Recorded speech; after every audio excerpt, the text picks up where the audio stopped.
have. Ooh. I think Luke signed on again. That's me. I signed back on and been watching. I don't know if I fixed it or not. I don't think I did. Are you taking over? No. Why don't you keep doing it? Because I don't want to interrupt the meeting again. Why don't you keep doing this, and when we run out of the emails, let me try to share again just to see if I'm corrected or not. And I reset Angel's stuff because apparently I didn't force. See, it didn't come with the photos. Yeah. I did it again. Oh, okay. My views just went screwball to very tiny. Beautiful. Okay. Oh. No, I have to, all right, full screen, sorry. I don't know, it seems to tweak it by itself. Anyway, this is something I found on the southern part of the Adirondacks last Wednesday. Cool. What is it? Scleroderma Citrine, very striking mushroom with a very interesting texture on the top. And then white gills, little stubby stem. It's, yeah, you can see the name up in the corner. I don't remember ever seeing it before, if I did things related to it. And also quite an interesting color. And you can see it was on the edge of a driveway. It's yeah. Is it like stout? Like short? Sorry?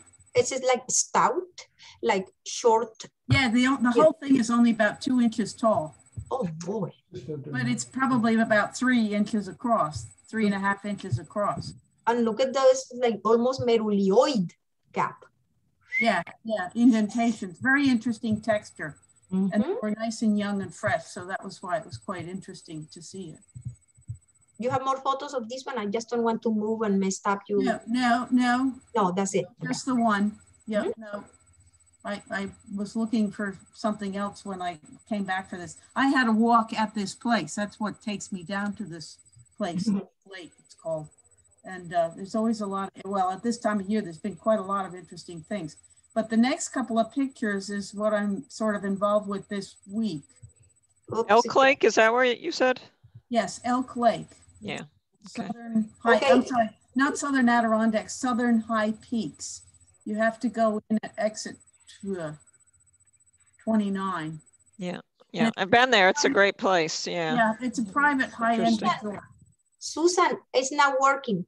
It won't. Oh, it was taking its time. What? I can't tell you. That's what you sent. It was all in one email to Luke. See, look at the picture. Diango Grudmeyers, and I don't know anybody else there. You might need to start sharing the screen again after opening the image. Yeah, but how did I get this image if I never took this photo? This is not my photo. Okay. No, well, you were in my email, but you didn't go to the next picture or something. I went and it asked me to download your photo. It won't come directly like the first one. Yeah, I see what you mean. Yeah. Let me see how I come back. You can download and delete it later. That's fine. But how I get out of this photo? Escape? You have to go to the place where you downloaded it to and open the file. Oh, geez, I don't know how to do that. I don't know how to come back. Oh man, there must be a back thing up at the top.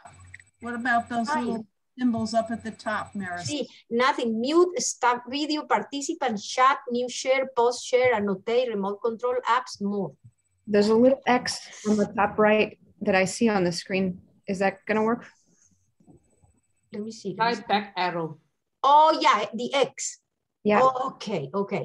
So that, okay, let's see what's next. No, this is what you see. That's it. That's the picture.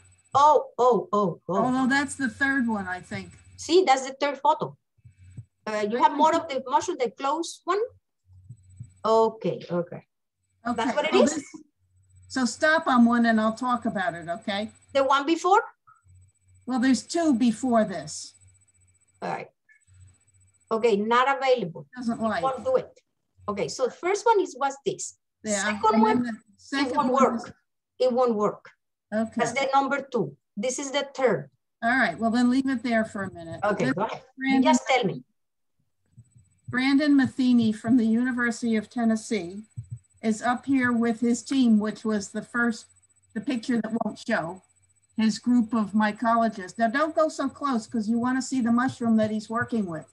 which is his particular genus is Inocebi, and he's setting him up for a photograph.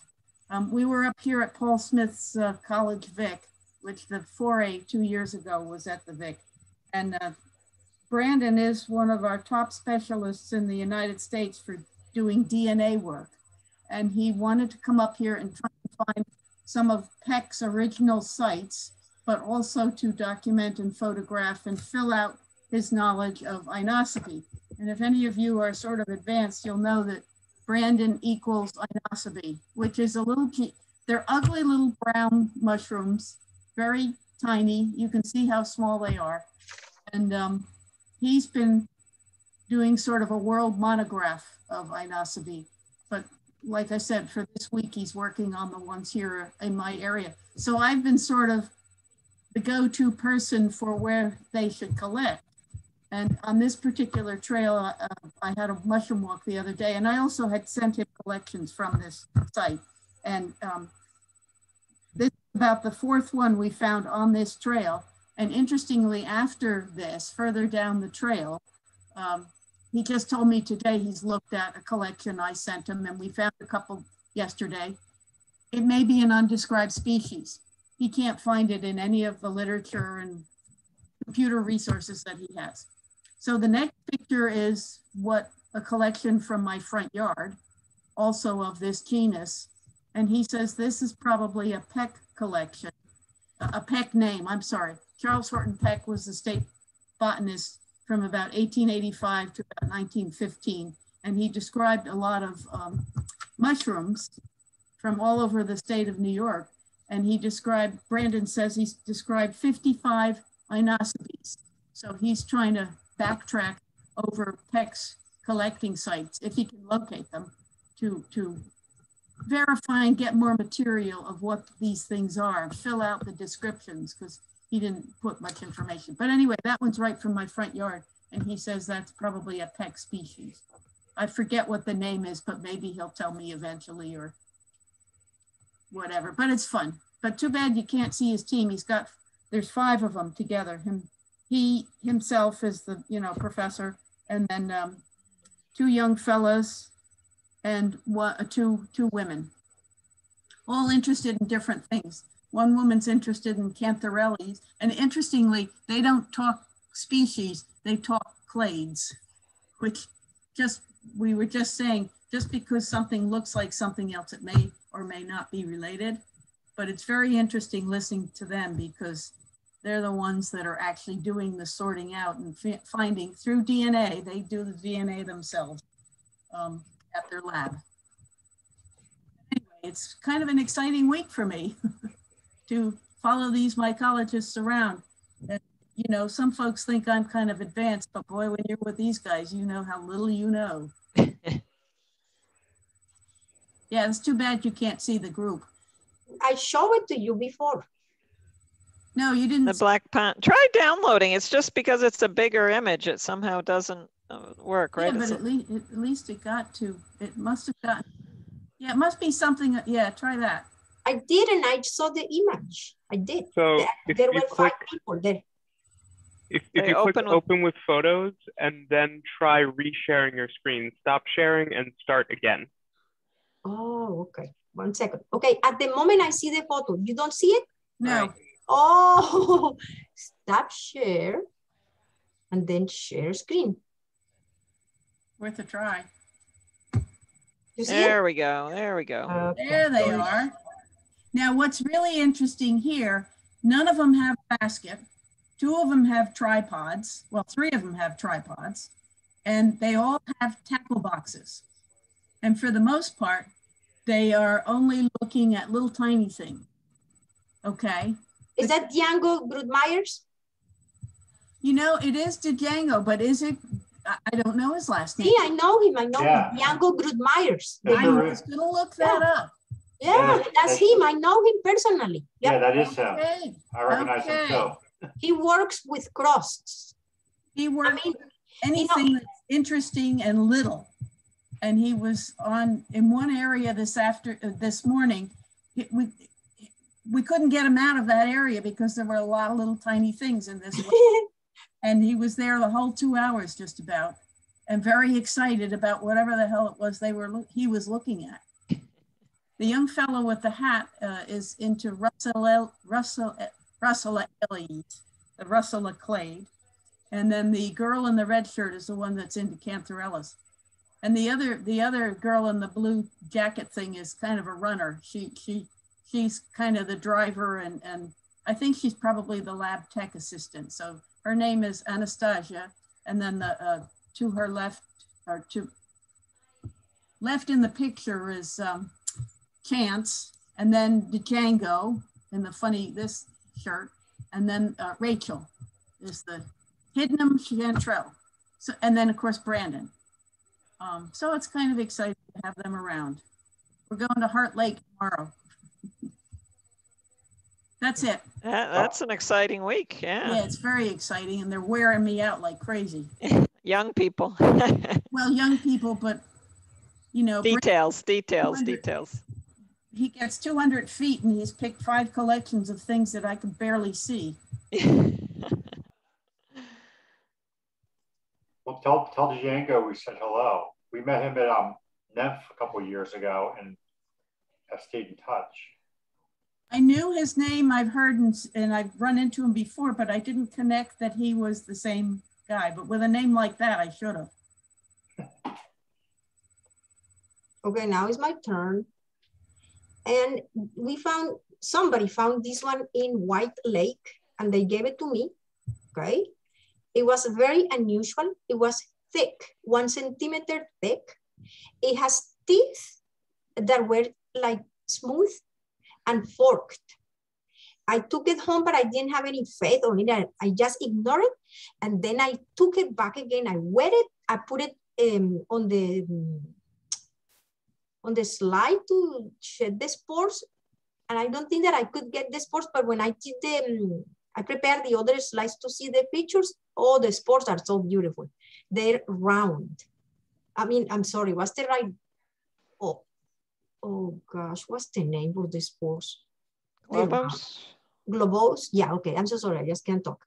The spores are globose. Oh, it won't get bigger. No, it won't get bigger. Because this is a micro photo. I got the measurements in there, and they have a big drop inside. And I don't see the apiculus too much, but it's somewhere right there. And it's very interesting. It has cystidia with granular contents. As you can see, these little black dots inside. It has clams right there. You can see that the clam has a hole in the center. Another type of clam right here is like double. Other clams that are not too clear, but at least I know that it has clams. And it has capitate cystidia. You can see that it's enlarged at the tip. There are a few other ones right there. And the basidia was a little weird. So the basidia is growing from like a central palisade of hypha with clams, but when it goes to the end, it twists, like in the one right there, right here. I thought that was very interesting. They kind of try to accommodate to gravity, I guess. So these ones are more straight, but it goes in there, then this one has to do something else. So it has an elongated base right here. Those are immature basidia. Still immature basidia. Yeah. You can see the spores are huge in relation to the size of the basidium right there. And I asked for, this is a photo of one of the teeth, one of the teeth. And all these sticking up parts are the cystidia that I showed you before. So this is 40X. This is the same thing at 100X in Congo. And this is the same thing at 400X. That says cystidia at the tips of the teeth. And very uniform, 3.7 wide. And I put it in Facebook and nobody has commented anything, but I thought it was so interesting. But still, I don't have any name. Okay. So how I go back? Oh boy. Oh, oh my gosh. Okay. How I go back? Any clue how I go back? Click on your observations. Do you want to get to more of your observations? Oh, no. I sent them to an email. It will be too tricky because I got too many. And go to the mail. Go to your mail up above. Yeah, straight up. Your tabs at the top where it says mail, Marcel, Patino, and Comcast. Oh, geez. The top of the screen. I don't see it, but I'm going to left. Keep going to the left. The Zoom thing is blocking it. Oh, it's blocking it. Give me 1 second. Oh, the toolbar is blocking it. Yeah. Toolbar's blocking it. You can move the toolbar. How? Drag it. Does anyone remember a time when technology was supposed to make life easier? I did. Thank you. I did. Thank you. Okay. But I'm so sorry. Oh, I see I see. Oh, I see. I got it canceled right there. And then I go back. Thank you for your help. I just don't know. Okay. Somebody else found this Pixidatus in our White Lake again. It was very special because it was growing on wood. And I took it to do the micro. It is very beautiful. This is the paraphyses, which are infertile parts that accompany the asci. And they were very uniform, kind of. Some were enlarged a little bit at the tips. You'll see that in a better photo later. And curious thing, many of the asci were very immature. You can see only 3 mature here. And let me see if I can make this bigger. No, it won't be bigger. That's the asci with 8 spores. The paraphyses, the one palisade that I showed you at the beginning, they are a little enlarged at the tips, a little bit. And I only said this because in other ascomycetes, they have capitate heads and other forms, or they look like a comma. And here in some ascomycetes, the ornamentation is important. So I made this photo blurry so you could see the ornamentation right there. You can see that it's not reticulated, not connected. So it's like dots, right? And it's very unusual for Pixidatus to have ornamentation. Usually the spores are smooth and so no lock. And these globose structures are from the outside of the cap. Beautiful. And I see 3, 6, 7, 8, the 8 spores in the ascus. I wrote the measurements. It has ornamentations right there, but no lock. So I don't even know if it's a Pixidatus, but I could not find. I went to the box and no lock with it. Okay, now I have one that Igor identified in White Lake again, and he called it Canterellus phasmatis. And I went online to look for information, and I found this by Diane Smith. And all the information that I can find is there is an egg yellow cap, and the hymenium is white. Hymenium is the fertile part, and turns pinkish with maturity. The white stem turns yellowish with age. Spore pin is pinkish. And this has a synonym name. It's called Cantarellus cibarius variety pallidofolius. So you can see how beautiful that is. So this, and it's very thick. The stem is very thick, yeah? So this girl that I've been spending a few days with is one of the people who's trying to sort this genus out. There were only 2 of them and I ate them. You ate them? Good for you. They didn't even taste like anything. It's like nothing. So, but I am sorry, but now we know that they are there. There were only 2. I looked all around when I found the 2 very close to each other, and that was it. Nothing else.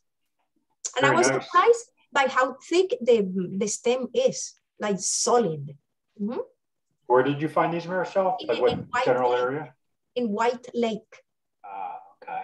Everything that I'm showing is from White Lake. Yeah. Very cool. That's a cool find. Yeah. All right. Now, this one is from White Lake too. And many times when we go to the forests in the north, we find this Sebacina, but we don't know exactly which species it is, and because there are few Sebacinas. And now I did the spore print, and the spores have these granular contents, and they're huge. This spore with the drop, it must be like an immature spore. And then they change. Oh, I remember. And this photo, one of the spores looked like a peanut. Here, it was really long. I put this one in parentheses there, 22.2 long. And the other ones were more regular. You see, they have kind of the same size, kind of, more or less. But that one was like out of like, what on the earth? And I got one more photo here. Oh yeah, so Sebacina is heterobasidiomycetes, which means that the basidia is divided longitudinally, but I could not find anyone like that. I only found the basidia like this, not even with the sterigmata. It doesn't even have the sterigmata. This is even more immature. This is a little bit more mature. So I found a photo online from Diane Smith that she took from somewhere else, from Europe, just to show you the basidia. It's divided right here, longitudinally, and it has 4 chunky sterigmata. And when they grow, they are really long. You can see it in this photo. And it matches the type of the spores type, and the tip of the spore is really thick. You can see, but of course, oh yeah, it makes sense. The sterigmata is really thick. So Sebacina incrustans likes to envelop things like grass. It grows on rocks and the base of bushes, at the base of trees, little trees. And my last one. Oh, wait a minute, Marcel. Yeah. It's interesting that it's mycorrhizal. It is mycorrhizae. Yeah. Here is growing on moss and on a leaf. That's how I found it. It's hilarious. And you can see that it has like a diffuse margin. And when you touch it, it's kind of waxy and a little hard, rubbery a little bit. And they were saying somewhere, I was reading about it, that people confuse this with a jelly fungi, but it's not. The microscopy is different and the texture is a little harder. And when they are dry, it's really hard, like wax.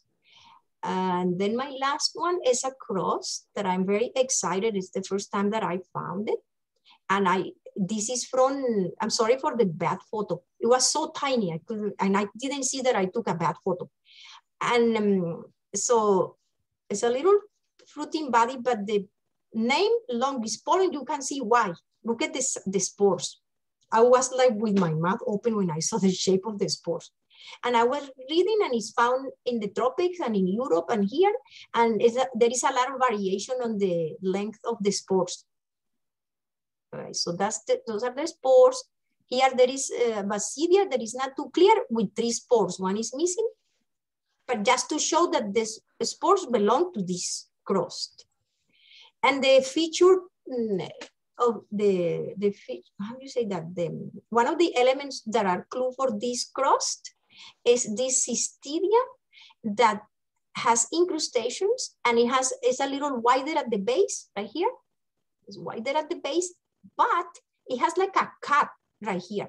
And after this cut, I'll show you this in other photos. There is a little tip that keeps going out like naked. So the tip is smooth, it's not right there, and the rest of the cystidia is encrusted. It has, there are 2 species. So this species has clamps. The other species doesn't have the clamp, but this species with the clamps is the one with the long spores, Longisporum. Oh man, I can't see what I was telling you. This is basidia, immature basidia, and I hope, yes, right here. So you can see the incrustations. No, doesn't really magnify it too much. So the incrustations go up to here, and after that, a tip keeps going out right here, right there. And the thing is covered with it. The cross is like with these tips, like hairs. And this cross was against the wood. So most of the cross that I find, they are against the, against the ground. All right, that's for me. Now let's see, who is this? This is Noah Weinstein. Are you there, Noah? I am here. Can everyone hear me all right? Yes. All right. So that's kind of a hard act to follow. I'm just here to show off a few mushrooms I found in my recent walks. I'm sorry that I missed a couple of weeks. You know, you got to kind of make time for the meetings, and I just failed to make time for the past couple of weeks. But this was. I'll be right behind you, dude. All right. This was something that I was very excited to find. Fuligo Septica, the dog vomit slime mold. I could not believe it when I saw this. It was so bright and yellow, and I saw it from like 50 feet away, and I was like, that is dog vomit slime mold. Beautiful. I actually came back a few days later to take a look at it again, and it turns out that it had all migrated to the very top.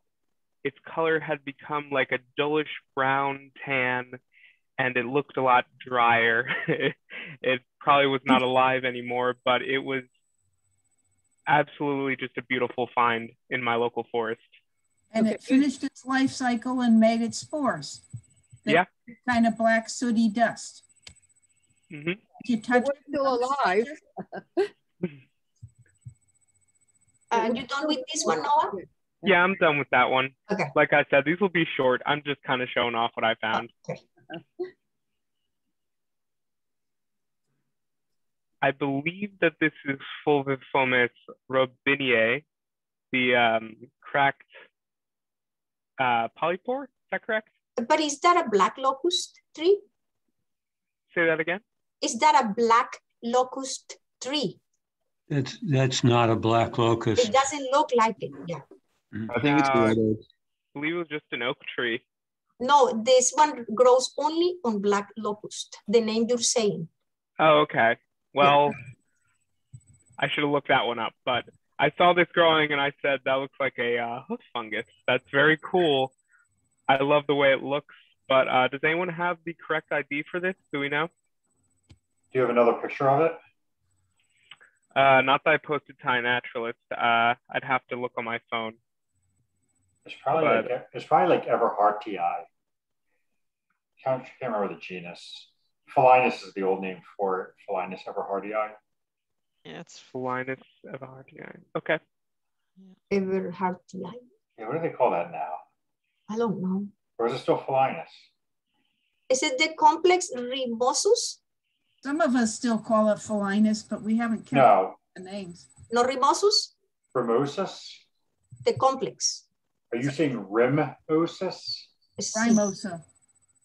Rimosus is a synonym of the one that grows on black locust. No. Sure it is. Oh, and then in naturalists, they are wrong because we found one in White Lake and I posted and it is not on black locust. So it cannot be robinii. And there is one, it call it the complex rimosus. The same first genus name, but complex rimosus. R-I-M-O-S-U-S, rimosus. Yeah, I know. Yeah, I don't know. I don't really know. I don't know. That's a synonym for Felinus robinii. Those are synonymized. Oh boy. This is Felinus Everhartii, I think. Just from this photograph, there's darker surface, and it looks like it's probably an oak, right? Yes, I believe it was an oak. Yeah, Everhartii grows on oak, and that's pretty common in our area. Everhart was he was a doctor from Chester County, Pennsylvania, and he always hung out with who's the guy from from the Pine Barrens, the one with the entalumas. Wow. You know the guy that did the little purple entaluma, the John and Nina? J.B. Ellis. Aroni.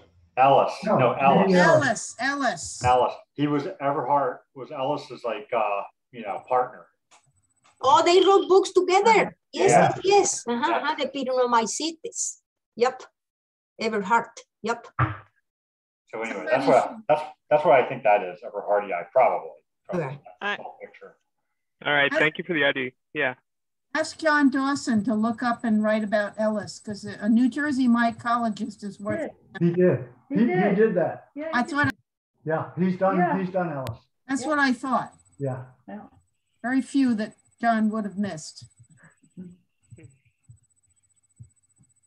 And I'm hoping this is a shaggy bracket. I actually saw it from far away and thought it was Laetiporus sulphureus, because we have a ton of chicken in the woods around me right now. We're getting a lot of rain, but I went up closer and realized that it was a lot thicker. Oh, sorry. What did I do? Oh, it's all right. Geez, we see you. I don't know what I did wrong. How I come back? You could probably just reshare the screen. Leave and then reshare? No, I think you just stopped sharing, Maricel. Oh, whoa, that's what I did. Okay, I'm so sorry. I just don't know. I'm sorry. Quickly, okay, it looked sort of like a very young Imneria hispidus, which would be exciting if that's what it was. Look at how hurt the tree is. It's in the wound. It's See, an oak tree. Right here. Is it an oak tree, Noah? Yes, it was an oak tree. Look at the leaves. Look at the leaves. Okay. Right there. Yep. And it was probably too high to touch it to see if it was soft. So I can tell you, I did reach up, I cut it with my knife and I touched it and it was soft. It was kind of moist and the top of it almost felt like furry or hairy kind of. Yeah, that's a young Imneria hispidus. If you can go back to that when that turns a deeper orange and almost black on the top, I want it. Okay. Wow, it's bigger. Yeah, it's bigger, but wow. That's telling me that all of the Imneria hispidus are probably coming out.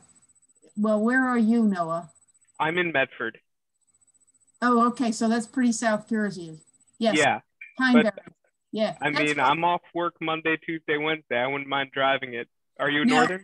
No, no, I'm up in the Adirondacks, but oh wow. But if you collect it, it'll keep. But you kind of have to break it up and let it dry long and slow. But I want it when it's deeper orange. It'll lose a lot of the yellow. And actually, I'm guessing that probably would be a week or two from now. Okay. What do you think?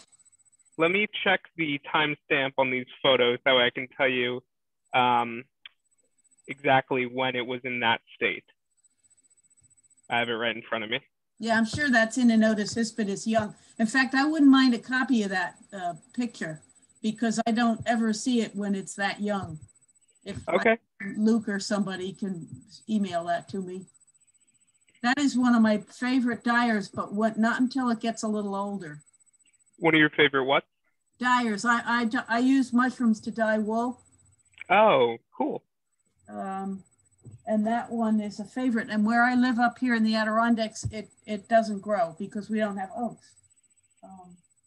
But like I said, I like it in a particular stage. It will be on the tree for some time. And when it turns a deeper orange kind of rusty color, and it's kind of like cutting through a piece of meat or a piece of hard cheese. I don't know how to describe it, except that when it does get a little older, but not black, it will have the most intense pigment for the dyeing. Okay, I'll keep an eye on it. I'm out walking almost every day. Even if you just take a picture like once a week or something, that would be a really interesting series to me, if it's that close to you. Yeah, sure. It's literally right by my house.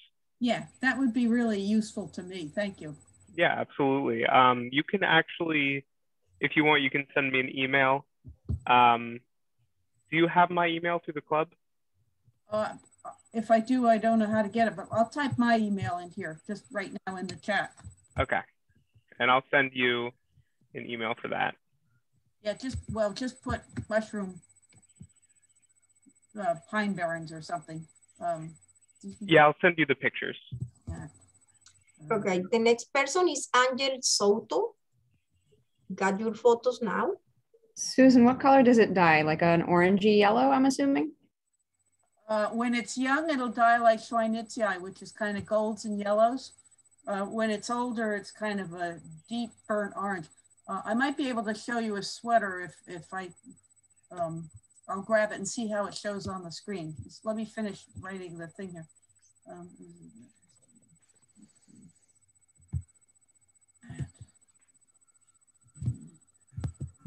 I'm a very poor teacher, so that's why I'm. So what Angel wrote earlier was that he has write-ups because he doesn't have a microphone. Oh, okay. And so this seems to be like what he's describing as the write-up. Mm-hmm. So I think the pictures might be later. Is it? We can see the photographs in here, right? Is everyone seeing? There's like 4 photographs of mushrooms. Yep. Okay.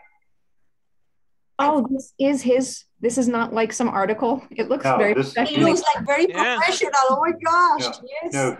No, they created this. So they wrote in there, they included a picture there. We can see in the upper left of the mushroom growing on wood, on a log. It says tiny finger-like terminations. Very compact and flexible. Yeah. And I think that this gives a clue for the ID. Maybe the tiny finger-like terminations, like a crown. They describe that in the books. Or if this person isn't already working on your website, I think you should. Just saying. Oh, wow. Susan's showing the sweater. What a gorgeous color. Is it that orangey in between stripe or the gold? It's that color. I don't know how good that is. That's amazing. It looks so organic. Well, it's almost a light brown, but I think of it as a burnt orange. Now, so yellow, like yellow. But Sue, why don't we wait till Marisol's done sharing her screen? All right. We'll be able to see it a lot better. All right. What do you mean? What do I need to do? That looks like the ultimate autumn color. Yeah, keep looking at Angel's observation, and then. Oh, okay. Oh yeah. Oh, nice. So go back to the first one, if you would. Okay, so Angel said potential IDs on this: Artemisia Pixidatus or Romaria stricta. So we see the notes that they put in here. Anyone? Corals are very difficult to identify. But that's not a Pixidata. It looks like a stricta. It looks more like the Romaria stricta. The question is it growing on the ground? No, it's on wood. They're both on wood. Okay. And if it's up and down, it's much longer, that up and down. It says here that is growing in a ravine near a stream from the side of a log, not on wood, and surrounded by hemlock. So it's not on wood. So it's not Pixidata. It looks like it's on wood. Well, not living wood. I think it's a log, like what Marisol said. No, from the side of a log, not on there. Okay. So it has to be one or the other. I would say stricta. Yeah, it's way too yellowish for the Pixidatus. It's like lighter, yeah? Bunches and bunches of corals that are all yellowy, white colors. They're not easy. Right. Of course, he should be saying it could be another thing that there's so many species that are similar. You need a microscope and a good key, which I doubt any of you are adept at, because I certainly am not. They're hard, but they're interesting, but they're hard to identify. Yeah, it's not Pixidata. Well, there you go, Angel. Inconclusive, but it looks like people are leaning more towards the stricta. And that's only maybe. Do you have any other suggestions for him besides Romaria stricta? I don't personally. There's too many. What's on wood?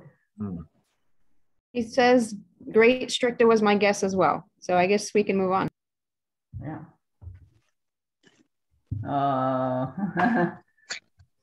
Strobomyces, that's it. Aren't they 3 species in this group?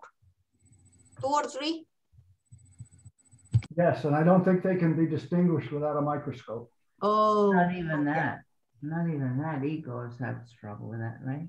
Look at those wormholes. Igor, what do you have to say?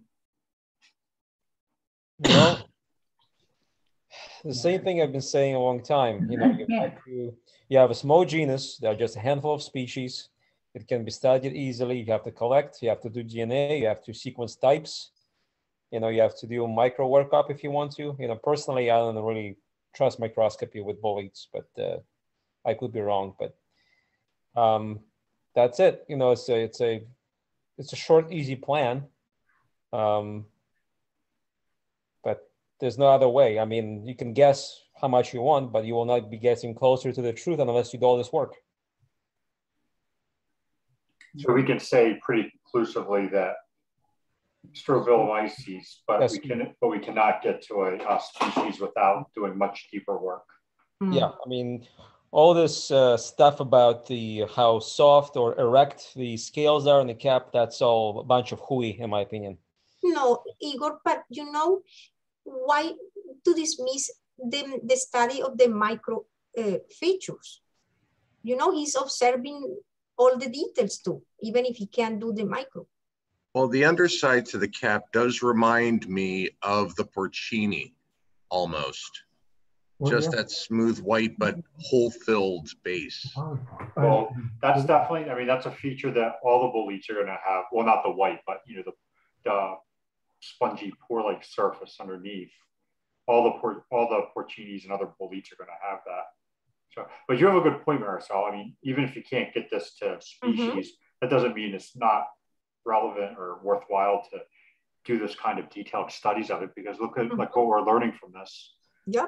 Heavy scales on the top, the stems, dark I'm sorry, I can't speak. Dark gray to white coloration and textures, the pores, a really dark to black spore print. So the thing is, they're all the same. I mean, you look at these species, you have to do at least the micro workup just to see if they're reticulate or if they're warty. And even that, it will give you a direction, but it will not necessarily give you a species, because, like I said, I have a suspicion that the situation with Strobomyces here is a little bit more complex than we think it is, based on my experience with the other genera in Bolitaceae. So people can apply names, as much as they want. I mean, I stopped actually arguing with people on MO because people don't listen. They're stuck, in their own world. And they say, okay, I think this is something that's what it is. Okay, you're entitled to your opinion. Fine. So if I see a Strobomyces on MO, I don't even put the species down because I have no information. But at least you know that it's Strobomyces and you cannot confuse it with other things. That's a good Of course, yeah. I mean, that's a given, yeah. Right. So this is a good study here for Strobomyces, just to look at what that genus looks like. Beyond, and we can say beyond that, we would have to do more work to figure it out beyond the genus. I have one similar, and actually, I'm curious if we were able to go into it eventually, but I can wait. All right. Angel, are you done? No, there's one more. Oh, okay. I'm so sorry. Go ahead. Oh, wow. That's the one. That's interesting. Yeah, it's Corrugus. Yeah. Corrugatus, not Corrugus. All right, Corrugatus. Got the T in there. Yeah. Very pretty. The color of the gills is interesting. It's kind of like pinkish. Yep. That's what makes the species easy to ID. It's the corrugated cap and the special color of the gills, kind of lilac when it's young. Okay. And then brownish when it's mature, I see. Right. It's brown when it's older, right? Awesome. That's beautiful. How about his question on the bottom right photo? Is the stem hollow, or is that due to bugs? That's bugs. Oh, here. Yeah, see that photograph? That's definitely. Oh, even on this gills. So we were trying to do the gills. Yeah, you can see where the insect larvae just worked their way right up. Mm-hmm.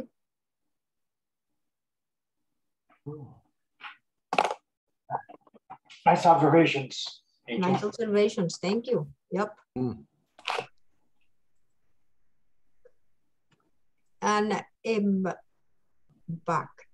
What a great way of showing this. I think you should put these on the website. They're gorgeous the way you presented them. Look, do you have observations? No. You don't? No. You don't? Okay. Does anybody else have observations? Because we don't. I do have a couple of mushrooms I'd like some help identifying. Can you share by yourself? Can you share the screen by yourself? Let's see. Well, Let me I start can't while the other participant is sharing. Wait, I'm going to stop and then it's all yours, okay? All right. Okay.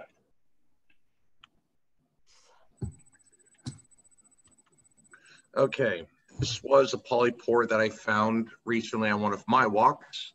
The closest thing I was able to figure out is it seems similar to the red belted except inverted, as you can see from the coloration.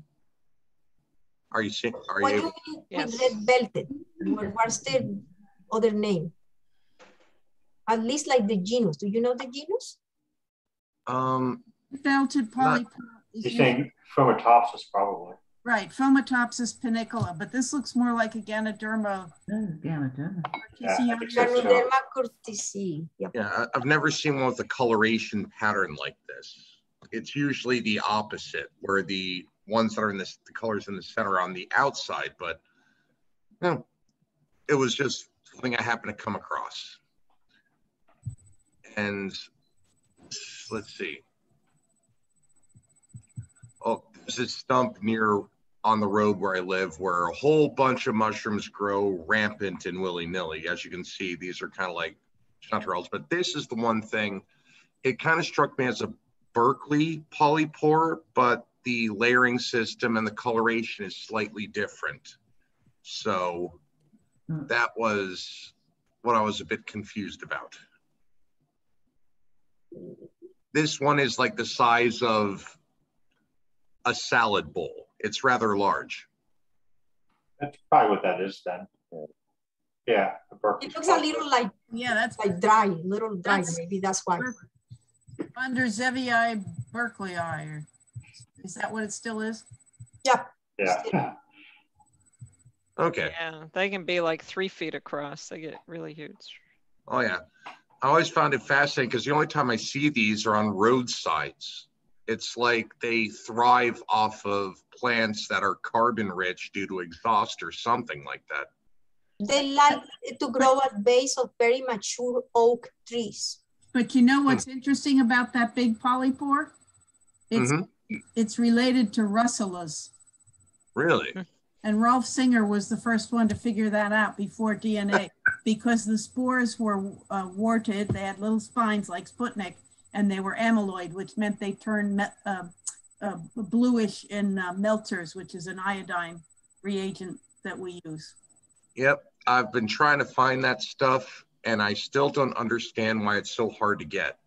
I mean, say because it's poisonous, but rat poison, you could just walk into every single hardware store and get boxes of. One of the components is hydrochloric acid, isn't it? Chloral hydrate, isn't No, it? no, it's a controlled substance. That's why it's hard to get. Yeah, but controlled substance, it doesn't have any recreational value. That's what I always found odd about it. Like, yes, it's toxic. Yeah, date rape. It's a date rape drug. Yeah. What? Really? Sneaky drops, right? Yeah, yeah. So it's a Schedule 4 substance. You cannot get your hands on that stuff. Ugh. If you're found in possession of it, you probably go to jail. Do you know anybody who is a chemistry teacher in college or high school? Not for a while. Well, I know a couple, but well, they might have it in their labs in school, or at least the way to make it. Yeah, like I'd rather just use something that won't get me sent to jail if it's found on me. Well, I mean, if you're found in possession of that substance alone, you will go to jail. Meltzer's reagent is not necessarily a controlled substance, but a few years ago, you could still get the thing made for you in the compounding pharmacy. If you get a prescription from your physician, they can probably just make the concoction for you at the pharmacy. So that's how people used to get it in the past, you know. But now I think the laws got more strict, and that how do you approach your doctor to get a prescription for that? Like, hey, doc, I have a severe need to black out for. No, not for chloral hydrate. You need a prescription for Meltzer's, which is basically the formula. So yeah. There's water in there. There's iodine. There's potassium iodide. There's a few things in there. So it's not quite the same thing as just pure chloral hydrate. Well, that's good, huh? Well, I'll ask around, see what could be used as an alternative, or you know. Yeah, isn't it that ungo beginning with U? Lugol's. Lugol's, that right? Yeah, you can still use that, right? But Lugol's you have to work with hard. You know, I have my methods before I actually got my hands on some quantity of Meltzer's reagent, but it's very concentrated. You have to dilute it to make it less concentrated, because once you apply it to your spores, it's going to overwhelm everything, the color. You will not be able to see anything. You have to make it very dilute. Because typically, Lugol's reagent, you buy it as a 2% solution or 5% solution, which is still quite dark. But there's no substitute for Meltzer's, because chloral hydrate is a clearing reagent. And for consistency purposes, Lugol's cannot reproduce the amyloidity reaction that Meltzer's gives you. There was a paper many years ago comparing Lugol's with Meltzer's, and they're not equivalent of each other. Lugol's is helpful, but it's not the same thing as Meltzer's. Yeah, that's usually how it goes. No substitute. Poor man's Meltzer's, that's what it is. Don't I know it? Oh, well, excellent. Thanks for the help.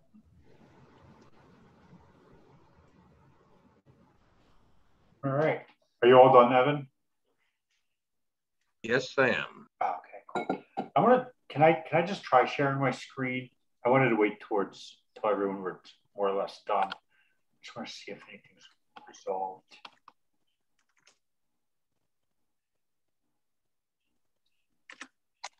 It's not.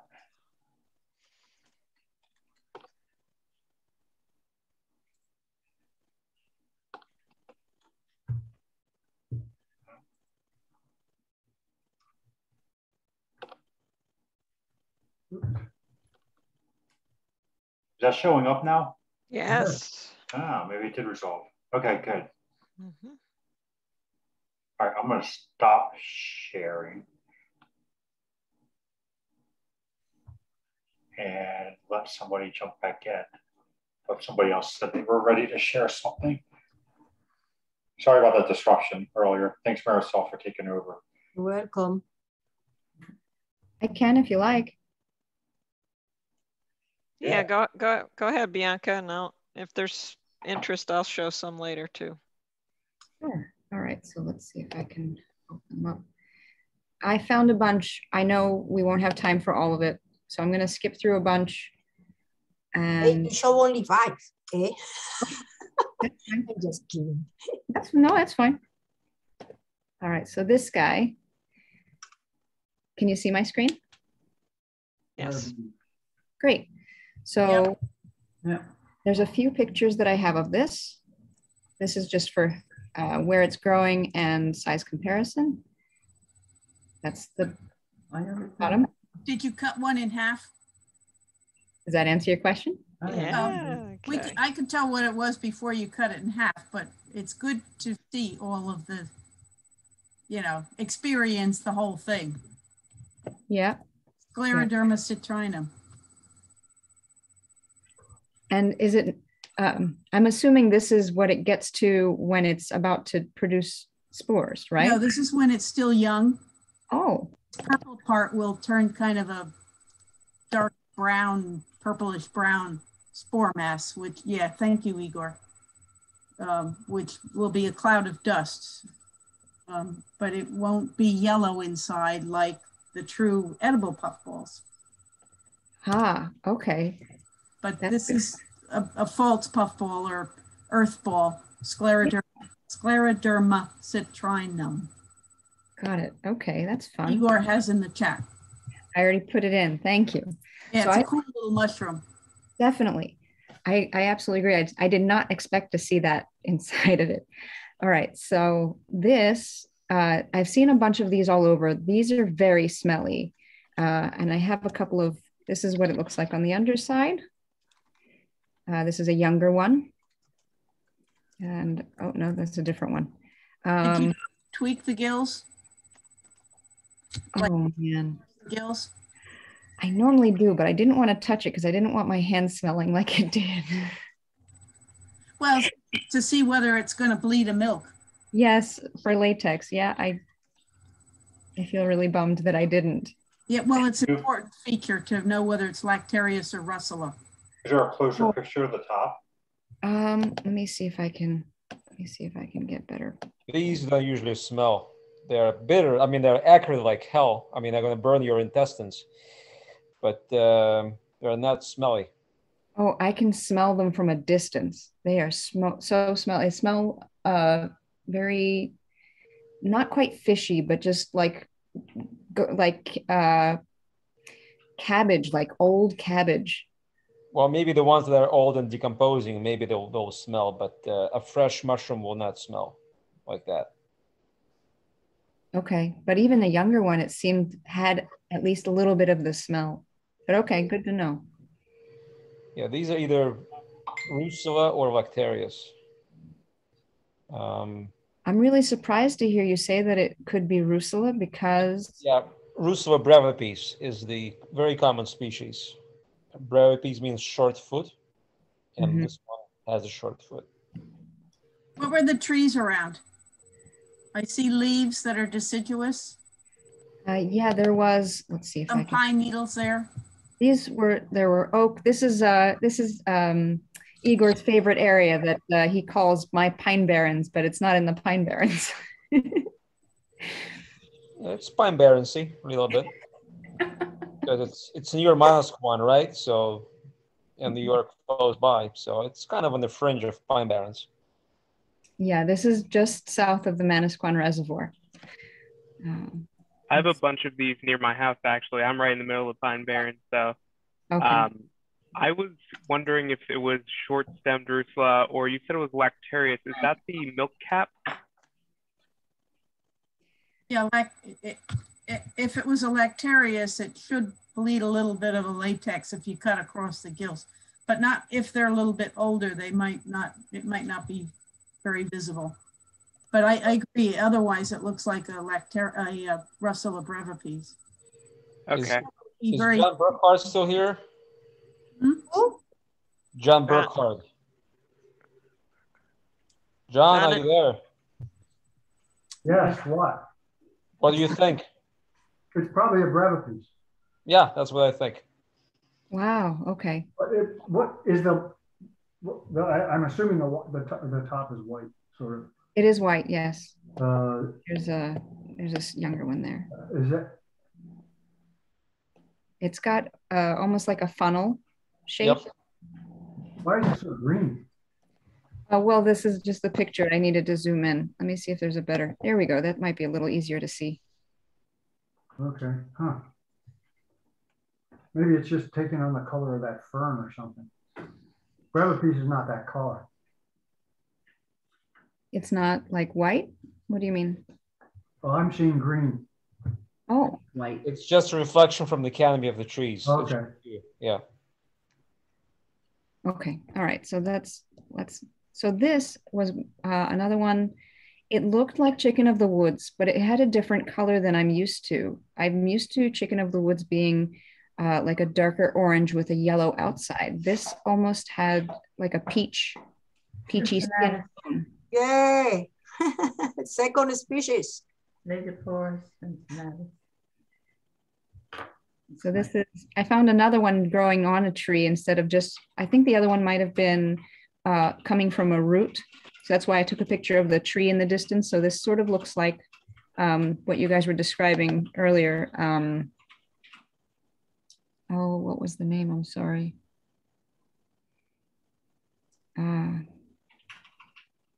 Underzare? The tree? Oh no, the mushroom or the tree? Which one are you talking about? Berkeley polypore. Well, there's every Berkeley eye. So there, this one is a chicken, I think. Yeah, this is a chicken. No, it's had the same color. It's not a chicken. Cincinnatus. Cincinnatus. I just typed it in. Oh, thank you. There are two chickens. The one with the sulfur colored pores, that's their sulfurious. And then the Cincinnatus, which has white underside. Oh, wow. So this is another species of chicken of the woods? Right. Yeah. So, did you collect it? Well, no, I thought it wasn't edible because now I know. Okay. Now you know. Now I know. now Cincinnatus always grows on the roots of trees or at the base of trees, whereas sulfurious grows on dead trees on the trunks, never on the ground. So those two features, the tropism, in terms of the host, where it grows, and the color of the pore surface, that will be those two distinguishing traits between Cincinnatus and sulfurious. Well, great. Now I know what both look like. That's fantastic. Now, I'll add to that, though. Sometimes we see white-pored chicken mushrooms that are growing up on the trunks of the trees, up a couple of feet off the ground or even a little bit higher. And some people think that that's just Cincinnatus being freaky and like moving up the trunk a little bit, like very rarely. But there's some people out there that think that that might be like a cryptic species that's hiding out there, that's growing more. They tend to grow a little more shelf-like when they're up there. So if people ever see that, they should document it and save some. That's something to look at. So white pores up in the trees. Years ago, Tom Volk used to say there was 7 species in North America of chicken mushrooms. 7? That's too many. Well, I'm just saying, I don't know where we are with that. Speaking about that, somebody found one Laeotyporus persicinus in Chestnut Park, and I did the microscopy, and I was reading that in reality has no relation to the other Laeotyporus. No. Morphologically, it even doesn't look like them. So they don't have a place where to put it. And there are not too many works done on it, and you cannot even find the shape of the spores, and the size of the spores that I found is all wrong. Whoever did that the spores are very variable in shape and size. I'll show you that in the next observation. So it's another Laeotyporus, but it doesn't look like the other two that we are talking about. Nice. Mm-hmm. I ate that one and I'm still here, so. You did? Persicinus? Yeah. You got some cojones, brother. Don't eat this one. No. Is this Death Cap? Yeah. No, Destroying Angel. Oh, this Destroying a very Angel. miniature young Destroying Angel. Oh, okay. Let's see. Skip that one. All white, satiny on top, nice distinct skirt, white gills, and that nice big soft vulva or sac at the bottom. Yep. Once it grows up, it'll become flat. When the umbrella opens out and stops and really drops its spores. Gotcha. So besides Destroying Angel, what would be the name of it? Well, we kicked that around at the beginnings, but close would be Amanita verosa, or in the old guides, Amanita verosa. No, Verosa is not in North America. Verosa right. is our Verosa. Yeah, that's what we were talking about, that ours is a little different. Yeah. I think we're looking basically in the eastern USA at about 7 or 8 species of Destroying Angels. Okay. So there are names, some of them already forget, but you can look them up on Rob Collis's website if it's still working, because it didn't work for me today or yesterday. What's amazing is just how common those are in the tri-state area. Oh yeah. Okay. It can be very common. So this one, it looks like a peach-colored russula, and I actually collected it to see whether I could get a spore print, and I got a very mild yellow, just barely visible over the white paper. Good luck on that. Sounds like about a BC spore print. I'm sorry, a BC spore print? Yeah, that's using the old Kibby Fatto guide. They made, one of their pet peeves was the fact that in the old literature, the mycologists described all of the spore prints for Russell as white, and they said it wasn't. They are not all white. So Jeffrey painted a gradation from white to about kind of an ochre yellow color, A, B, C, D, E, F, G. So that's one of the characters in their Russell key, is you have to do a spore print, I think on a glass slide, if I remember, to match your spore print to one of their letters. Okay, good to know. Thank you. All right, so let's see. I'm going to skip that one. This is a type of Amanita. This is also a type of Amanita, but it was quite unique, this one, this red one. But I actually want to get to a different one. Let me get to that one first. So this is the one that I believe, was it Angel that showed earlier? Trobolomyces, yeah. So what I found unique about this is actually, you know, it bruised very easily when cut. You can see the difference between here and here. And then also, I was quite surprised, but it also bruised on the inside, almost like a reddish tin. Yep, they do that. Yep. Did you cut the stem off and not get the bottom? I'm sorry? The bottom, I see it looks like it's cut off. I didn't cut it, I did pull. Oh no, you gotta dig with your finger or your knife to get the whole thing. Okay. I didn't think that the boletes actually had like a bulbous. No, they don't, but they have characters at the bottom where they go into the ground that are often important to see. Oh, okay. Color, different colors, different features. Gotcha. Okay. This is more of that stinky mushroom. Let me see if maybe I can zoom in here. Still is not. That sand? It is sand, yes. It's sand on the trail. There's pine needles. There's this. It grew around this plant. I'm not sure of, but there's also huckleberries that are around. If that helps any. What kind of berries? Huckleberries. Bush. Oh, huckleberries. Okay. Yeah. Yeah, that one on the right is sweet pepper bush. This is sweet pepper bush. Okay. All right. So that's my 5, but I know maybe we'll stay afterwards. Igor, you can help me with this bolete. Me help? What is this thing? Do we have any other pictures? It's kind of yes, I do. Desiccated and parched. Yeah, my favorite, the red and yellow boletes. Those are wonderful. Here. Yeah, kind of far gone. Where did you find them? Same place. This is all from the same location. Same location. Yeah. Here's a section view if that helps. It has a little bit of a tinge of blue or green, I should say.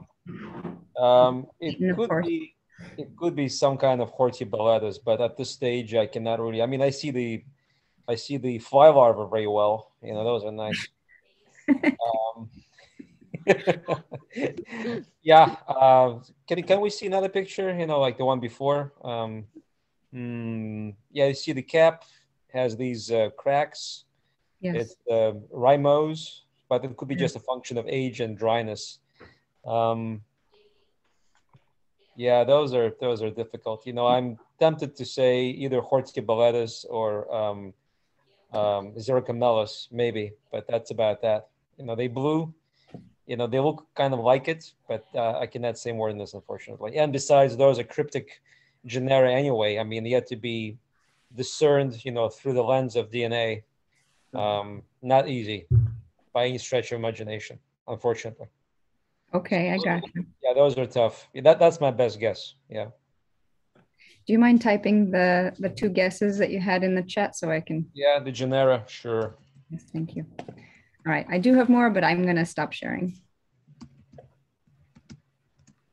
Yeah, folks, I got to sign off because I got a big day tomorrow. So have fun with your friends. Yep. Romance enjoy. is in the air. Bye, Susan. Best of luck. Bye. Thanks, Sue. All right. If people want to look, I've got some. We can decide which ones to look at. All right. I'll share. I'm borrowing my husband's laptop, so I'm a little unsure On if and I'm off doing note, the right thing here. Has anyone seen Fantastic Fungi on Netflix yet? No. I'm about halfway through it. It's great. Oh, yes. Seriously. Yeah, I just stopped halfway through and I was so upset because I was so tired. I had work the next day, but I'm like, I just want to keep going. Oh, I couldn't stop. I had to, especially considering it's been saying what I've been telling people for years. Mushrooms are the reason we are the species we are today. Hands down. Yeah, that's the truth. Unfortunately, I actually have to head out. Speaking of work, I need to keep my sleep schedule good. That way I can wake up at 5 o'clock in the morning when my work starts. So I'll see you all later. Enjoy. All right. Yep. Take care. Bye. I know. Nice seeing you. Yeah, nice to see you guys too.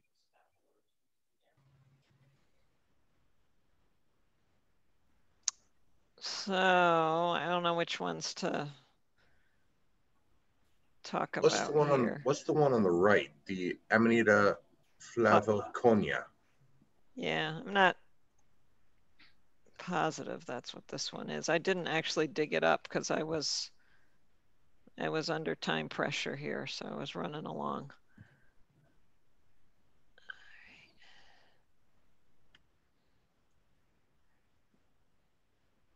But it was pretty. And I have long suspected that Flavoconia is a species group. Yeah. And this particular specimen reminds me of that because the kind of Flavoconia I'm familiar with is not as stout or robust as this one and doesn't have that kind of a basal vulva that you see here. It's section Validae. Or maybe it's section Amanita. I don't know. You see that color, that ring on the bottom of the bulb, I actually say at the top of the bulb, and that makes me wonder if this is Flavoconia. Yeah. Yeah, it does have the signs.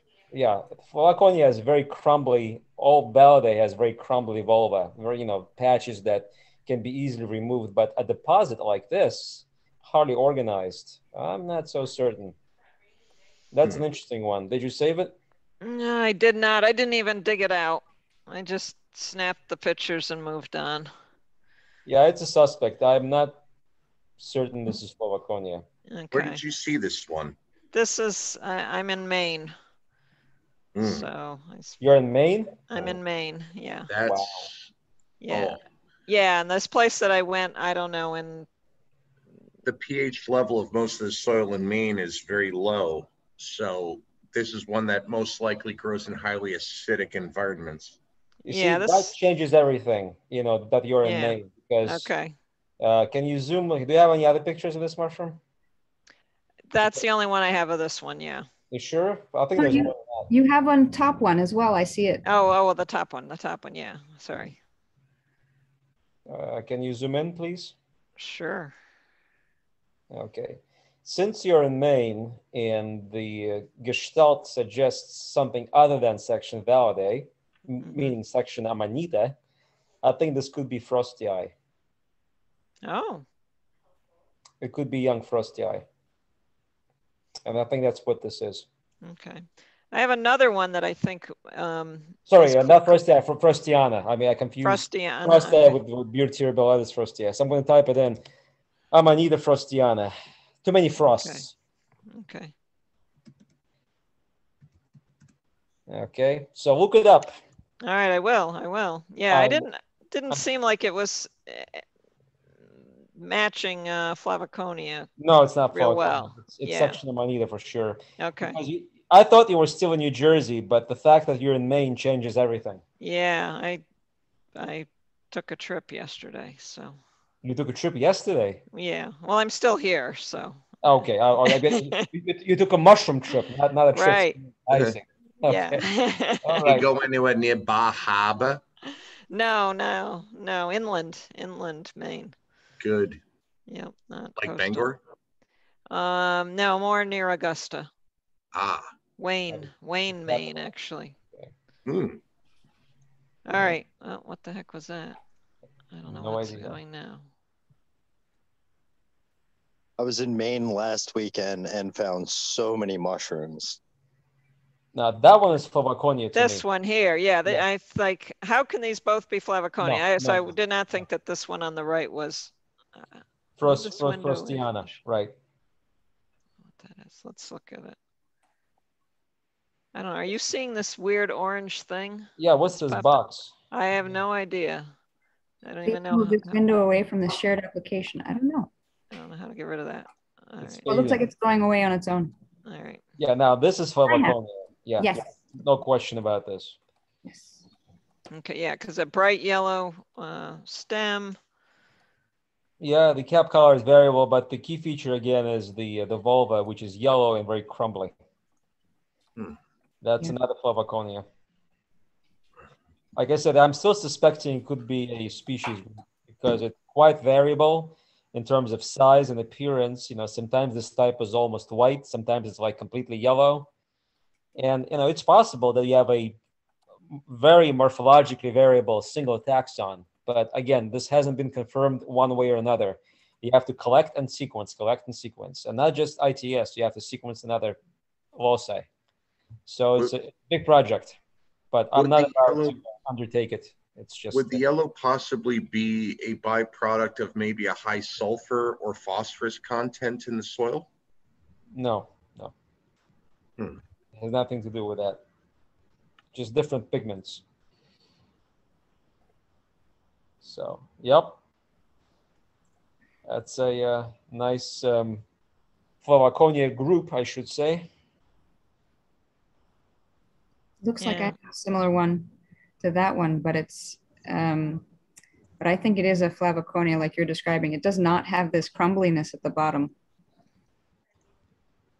Yeah, another species that sometimes is confused with Flavoconia is Flavorubens.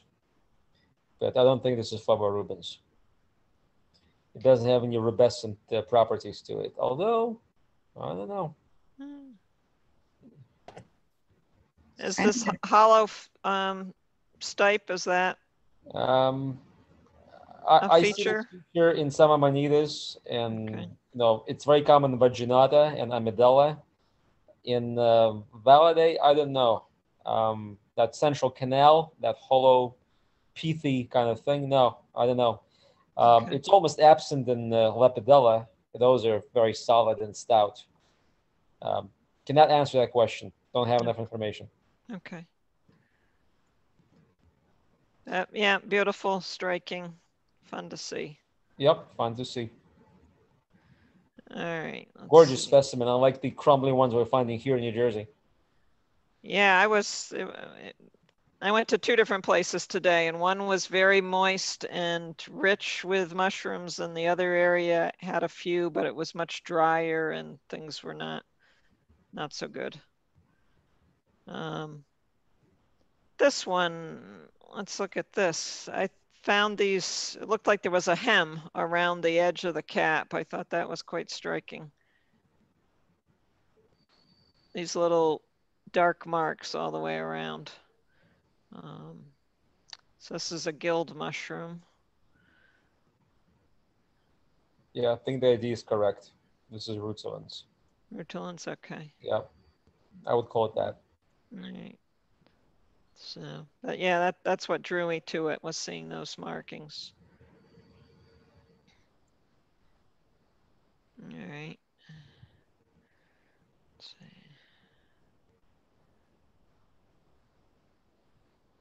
What's this Amanita on the left? You know, the baby one. This one, yeah. Yep. Let's Yes, I didn't dig it up. I think it might be abrupta. Yes, that's what I'm thinking. Okay. I think this is abrupta. Yeah, because it seems to be very flat, super Yeah, flat. That's there. right. It's still very young, but looks like that's abrupta. That's what we call that. Yeah. Very nice. These conical warts, I guess, on the top. Yeah, this is section Lepidella. Amanita, I'm typing it in. Okay. Abrupta. As it matures, will it continue to be flat, kind of on the basal there? Yeah, it should, although the bulb is going to shrink, I think, in size somewhat. But yes, I mean, that's a constant feature, I think, for the most part.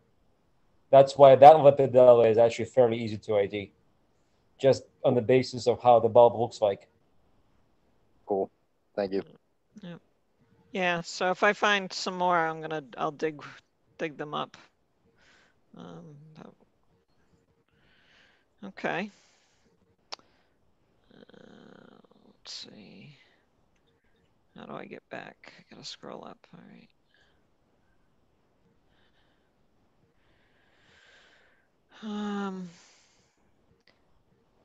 All right, so let's look at this one since we got Igor here. So I think this is maybe in the edulous clade. Yes, it is. I think it's probably our northeastern edulous, or how you want to call it.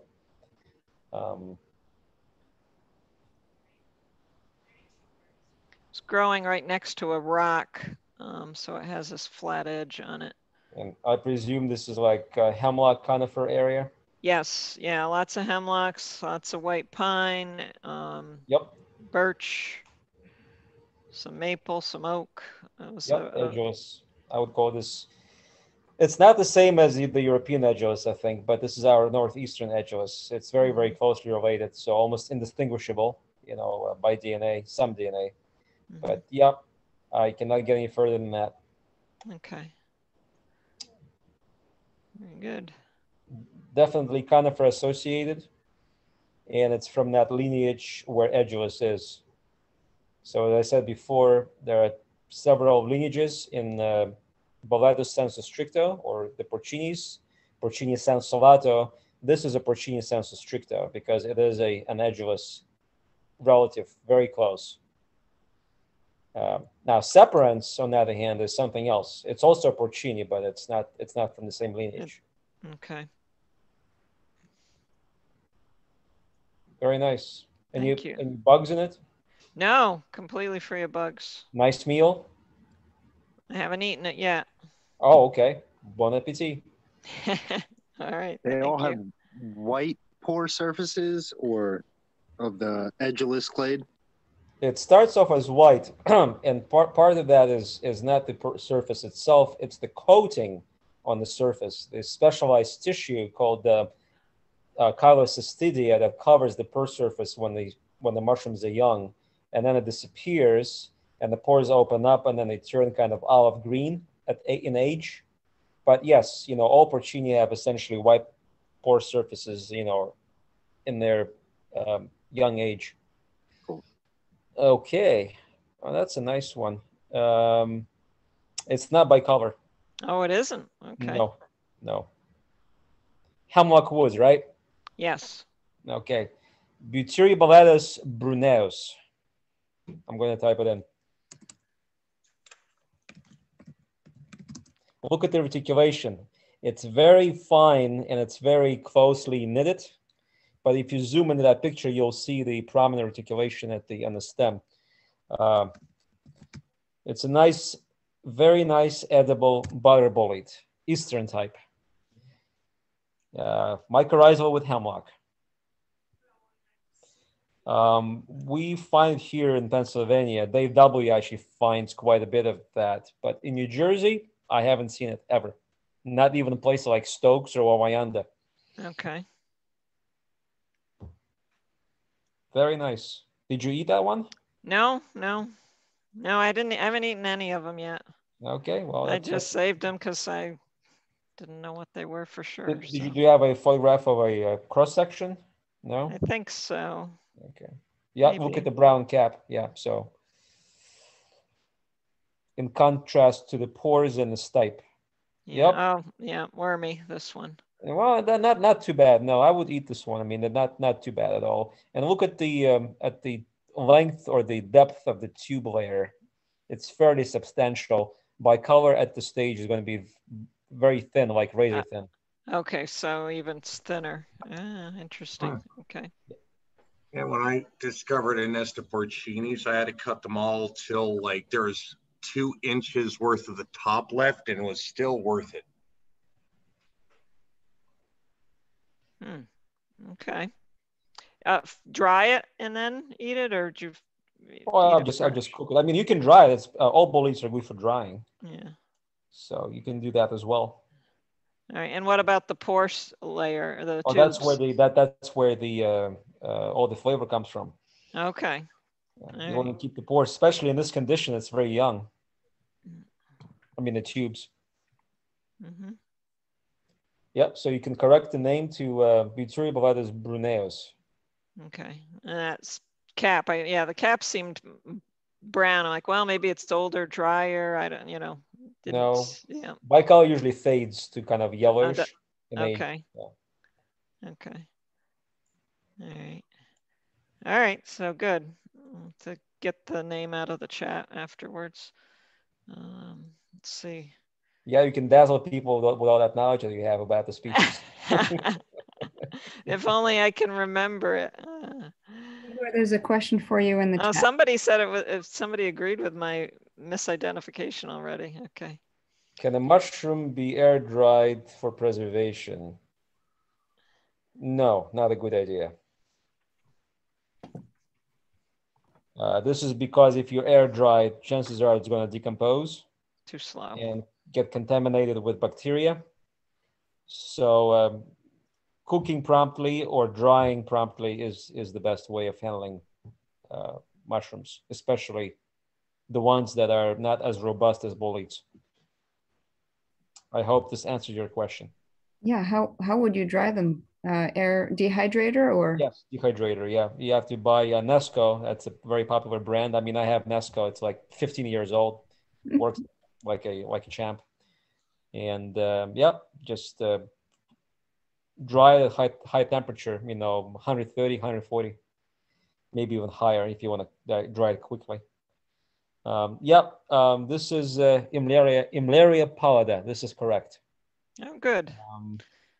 However, be careful because in Maine you will run into a thing called Boletus huronensis, and that one is a bad boy. It looks a little bit like Imneria pallida. Bad in what sense? Poisonous or bad tasting? Okay. Yes. Actually, it belongs in Neoboletus, and there's a lookalike in Japan called Venenatus. So, it's a hemlock associate, unlike this one, which is an oak associate. So, but I think this idea is correct. This is indeed Imneria pallida. Okay. Did this bruise at all? Yeah, it gets this little blue-green. Blue-green on the pores, yes. Yep. But not on the flesh. How about the stipe? I don't think so.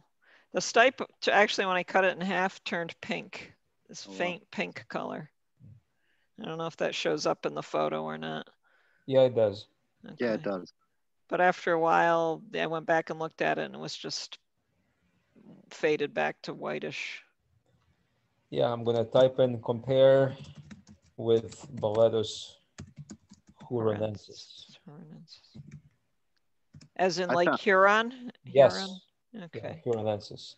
It's a species that was described by Alexander Smith from Michigan, I think. Mm-hmm. I found a very similar one this week that when I handled it on the stipe, it bruised a little bit blue-green. And then the same thing when I got it back home, the bruising had kind of gone away. Hmm. Yeah. That's in New Jersey, I presume, right? Yeah. Okay. So this, the tubes peeled off very easily, and it was quite bright yellow underneath. Yeah, that feature I'm not aware of. I've never done that before with boletes, but Okay. But for many of them, the tube layer, especially in age, can be easily peeled off.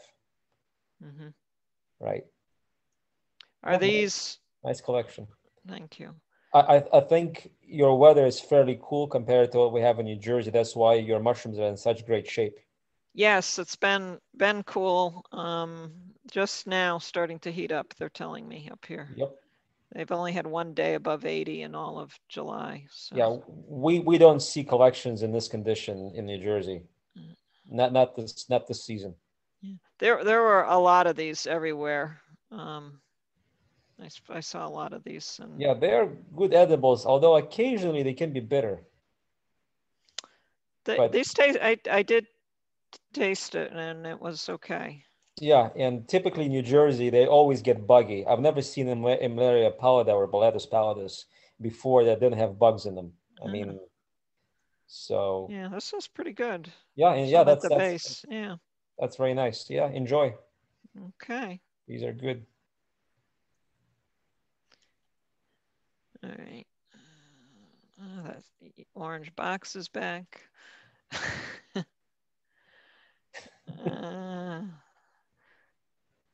Husband is asleep, so he's no help. All right. Where were we? Oh, all right. This so one. Yeah, let's take a look at this one. That's interesting. Yeah, I don't know if this is right or not. Well, granulatus is a European species. Okay. It does occur in North America, but the only collections that have been sequenced are actually from Minnesota and Michigan. So northern tier USA, kind of Midwest. So do we have the picture of the cap? Yeah, I think so. If I recall, it was kind of yellowish. Right. There we go. It's a little bit of the cap.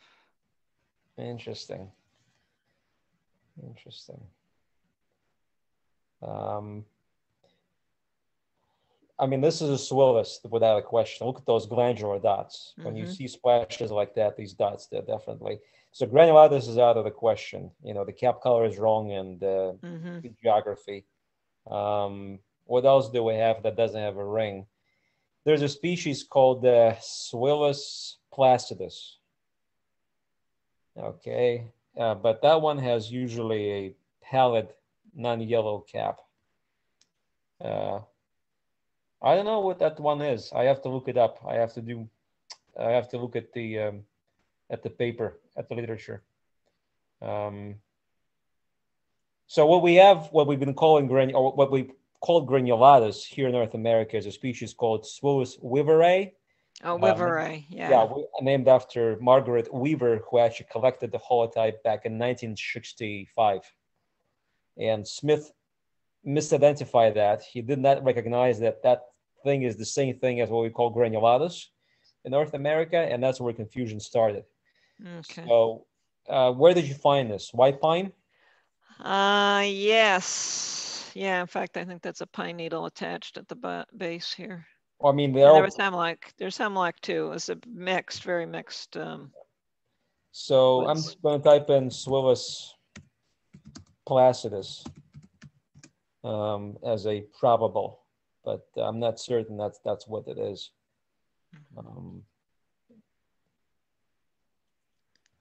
If you can forward me the pictures, you know, I can do a little bit more work and see what species it might be. Okay. It doesn't have to be immediately. I mean, we can do it tomorrow, so it's not a big deal. Yeah. Okay. Yep. I will try to do that.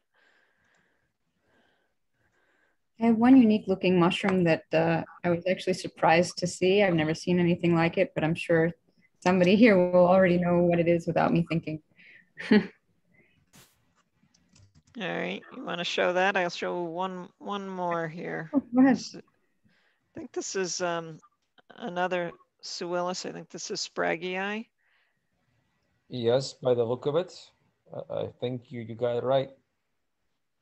Also a known white pine associate. Well, Mycorrhizae,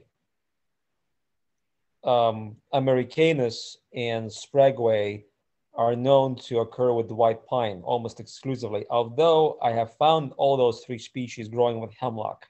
So I think it can be mycorrhizal with hemlock as well, but for 99% of collections or something like that, 90% of collections, they will be growing with the white pine, Pinus strobus. Did you find them with white pine? Yeah, there was white pine. Okay. In this woods, yep. Yeah. So mycorrhizal associations are also very important for species identification. I'm sorry, go ahead. You were saying something. Yeah, this one was not the best looking specimen I could have picked. I should have picked a better one. But it's still recognizable as one. Yeah. Yeah, and there were a lot of them. They were everywhere. They're actually good edibles. Unlike other Swillus species which are slimy and require a lot of work to peel off the cuticle, these ones are dry and are actually quite tasty. I like them. I've eaten them before. I've never tried them. Yeah, so go ahead, try them. They're quite good, and I'm serious about this. If you actually want to eat a nice Swillus, this is the species. All right, I may have to go back and collect some of the better ones then. Yep. You'll enjoy them, I'm pretty sure of that. Okay.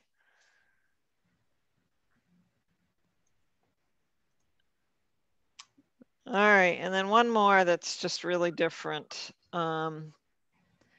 And this one I just totally defaulted to INAT on what it might be because I didn't have a clue. It was quite small and it was growing from a rotted mushroom. And it's really quite tiny. I'm working the species name. Okay, got it. Asterophora lycoperdoides. I'm going to type it in. Okay.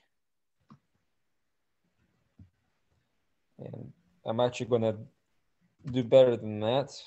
I'm going to give you the link to that mushroom on mushroomexpert.com and then copy and paste the name so I don't have to type it. I'm getting lazy. Okay. Okay, there you go.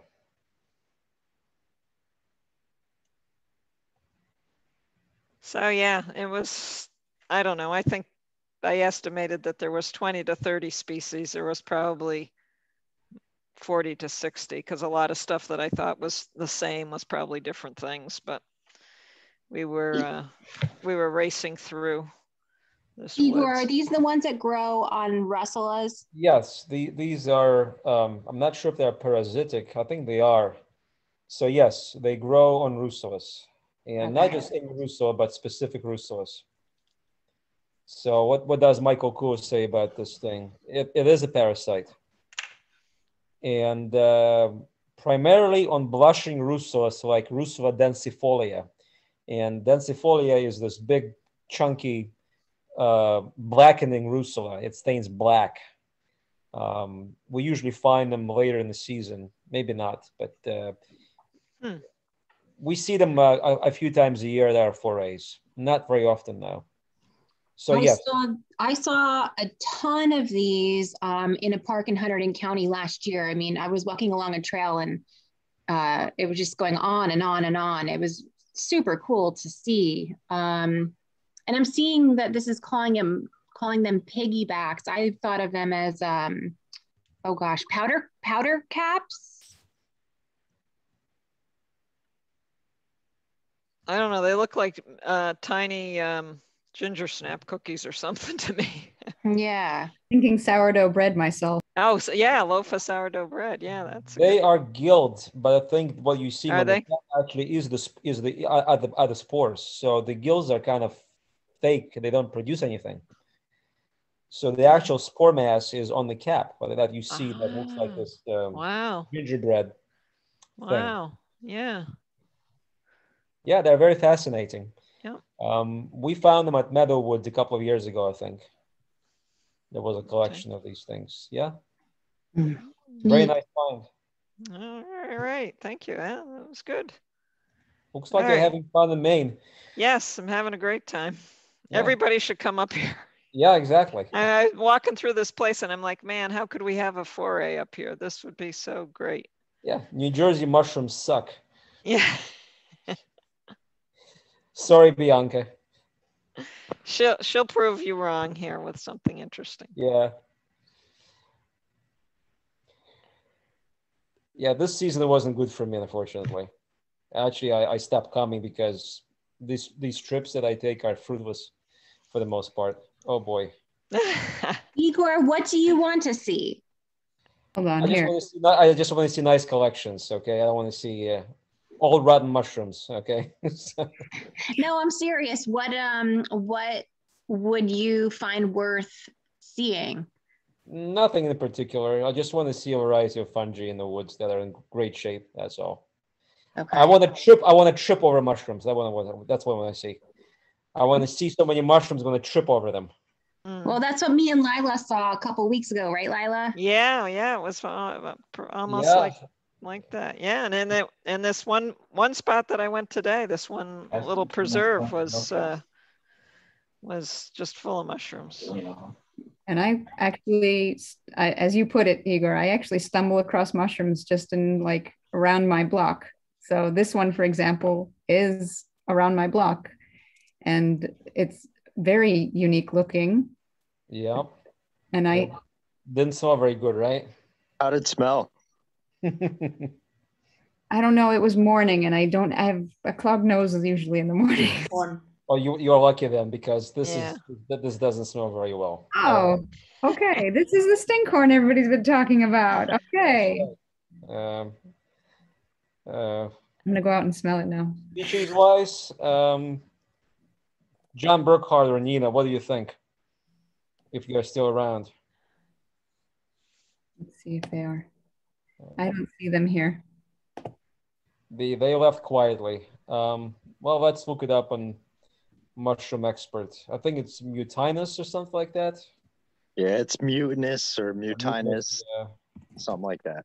Mutinous elegans and caninus. Yeah, looks like dog's private parts. Yes, so, I will agree with that. There you go. I can already say I'm going to type in the names, and that's about it. It's nighttime and it's raining, and I'm on my porch, but there's one about 20 feet away from me, and I feel like I can smell it. Oh, do you have a good description of what it smells like? I understand stinky. Like rotten meat, like spoiled meat. Like feces, yeah. Okay. Yeah, not good. Just describe something not good, and it smells like that. Got it. It's actually pretty disgusting. Yeah.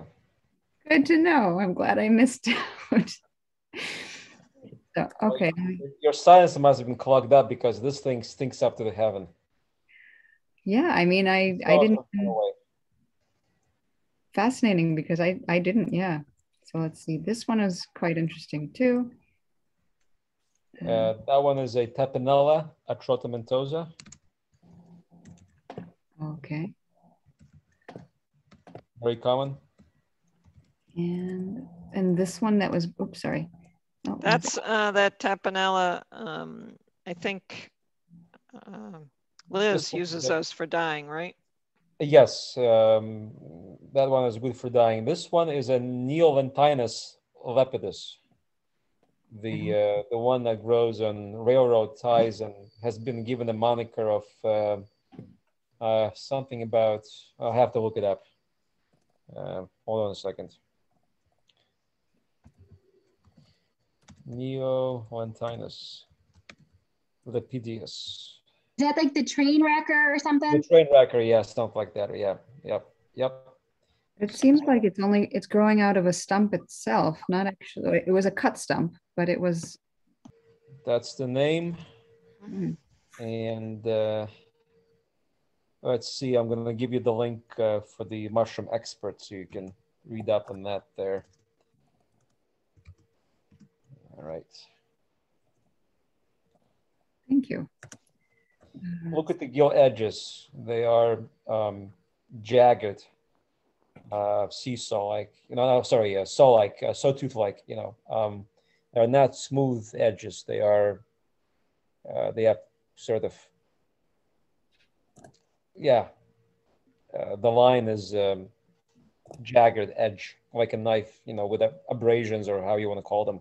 Serrated? Serrated, yeah. Okay.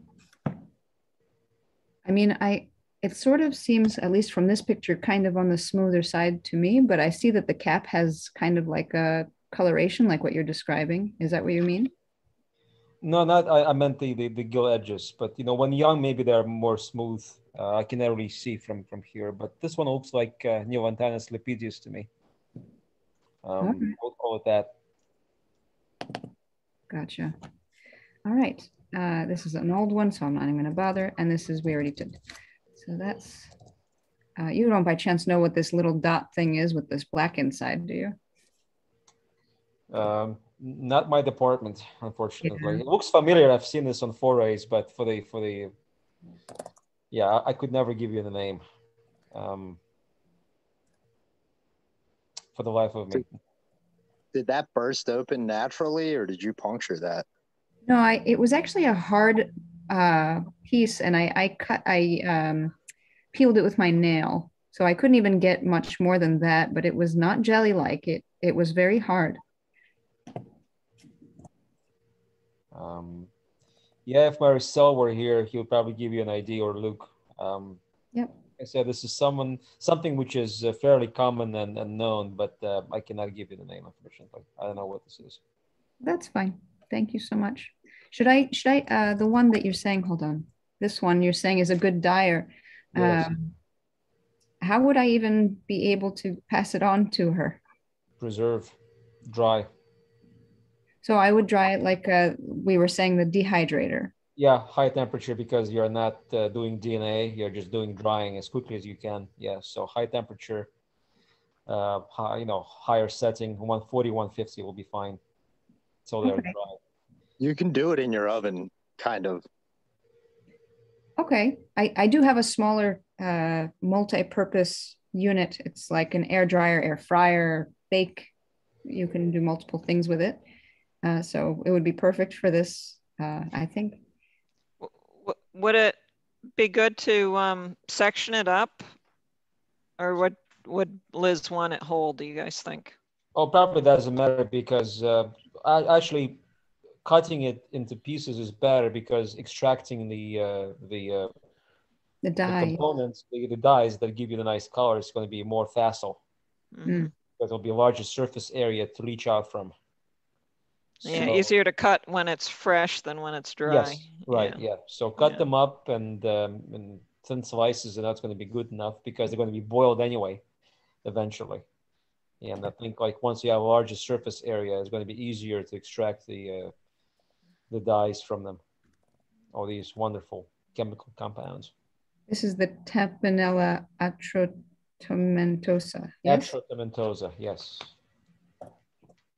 Black tomentum, black hairs, because the stipe is, if you look at the stipe, is going to be kind of velvety, and in age, I guess it turns darker, almost black. So, yeah. So that's why it's called Atrotimentosa. Nice. All right, that's it for me. Thank you. On those tomentosa, can the stipe be like centrally located or kind of off central? I think usually it's centrally located. I mean, these are actually related to boletes, believe it or not. They're gilled mushrooms, but they're in the Boleteles, which is the order that contains Boletaceae and Swillus and Gyroporus. And Scleroderma, also a bolete associate, or next of kin. So yeah, these are essentially, Boletales. They are closely related to boletes.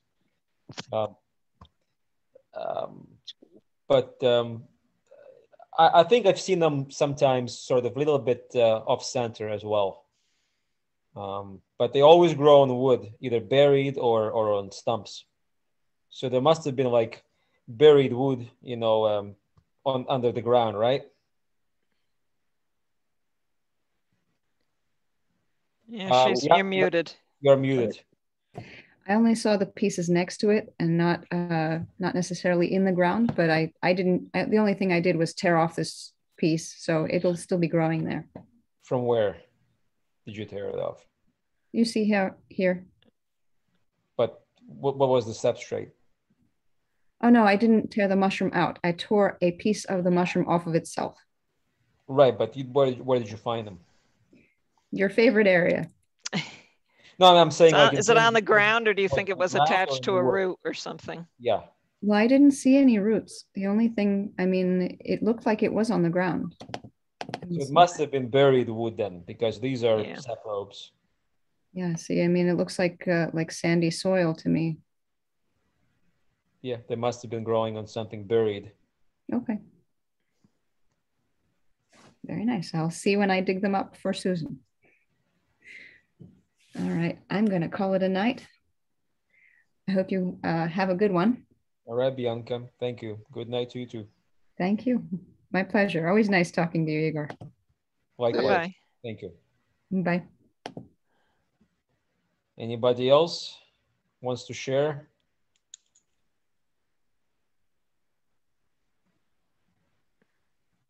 No? Nah, I think I'm good. All right. I have a bully. Maybe you might be interested in seeing that one that kind of looked like, I was saying, kind of bruised on the stipe and then disappeared later on. You have pictures of it? Let me get to it real quick.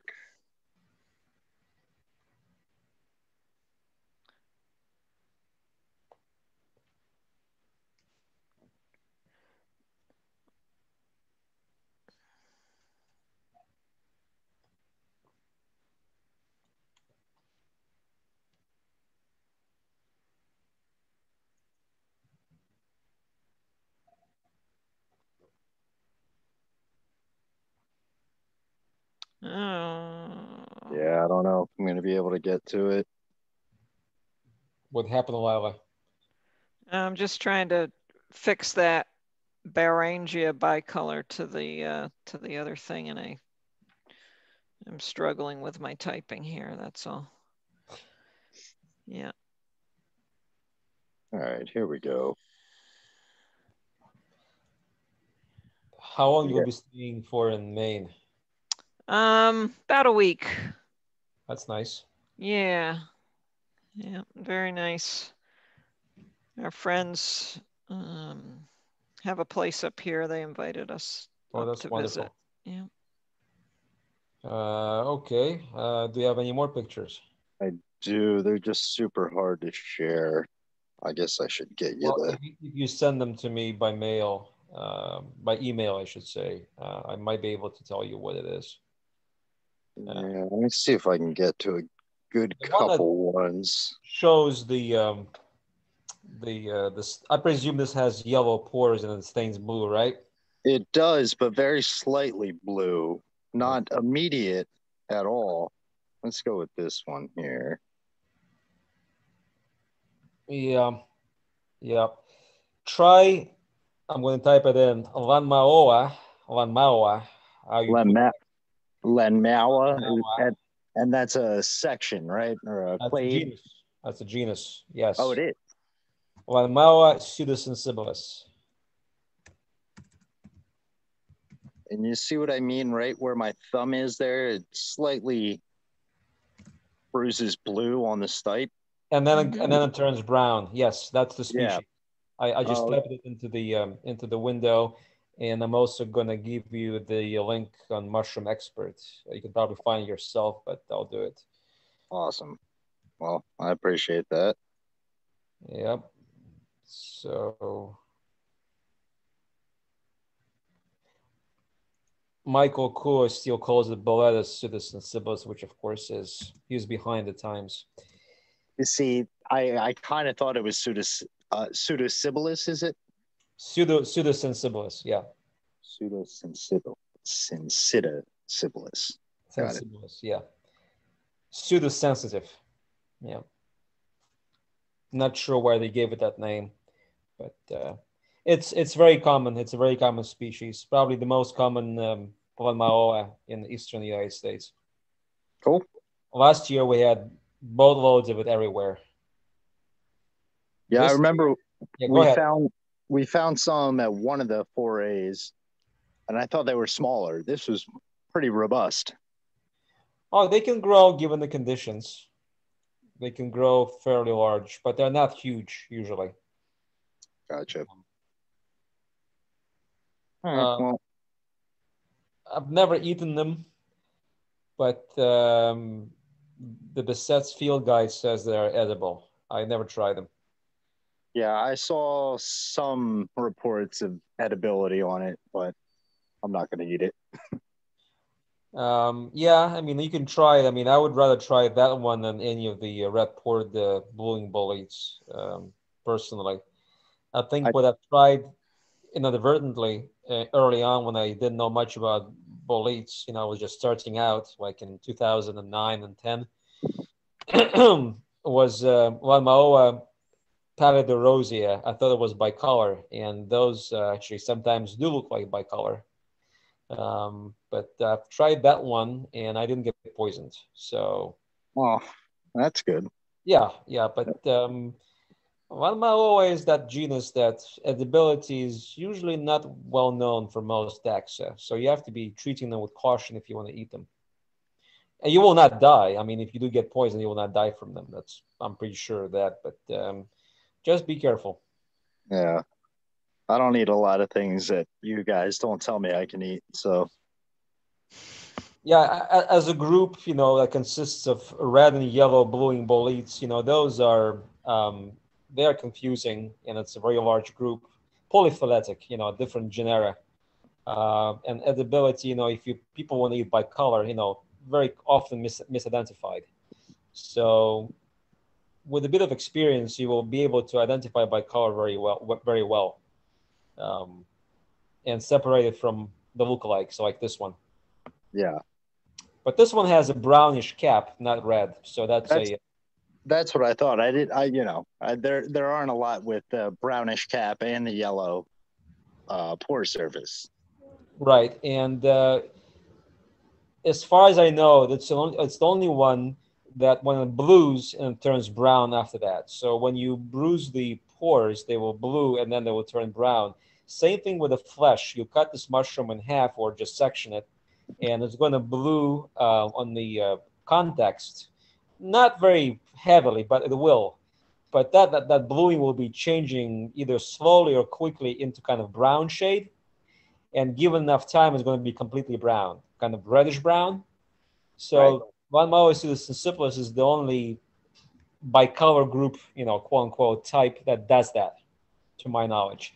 And also, if you drop ammonia on the cap, usually you would get a blue flash reaction on the cap with ammonia. Not always, but often enough. So I'm pretty sure of that ID. That's what this is. Well, cool. Thank you. Unless we have a lookalike, which is possible, in the same genus. That one was in Camden County, so I don't know if you know any lookalikes around here, but Camden, that's unusual. You didn't find this in the Pine Barrens, though, right? I didn't. No. Okay, good. It was a mixed wood as far as pretty much. Right. So as far as I know, Valmaoa simplus does not occur in the Pine Barrens.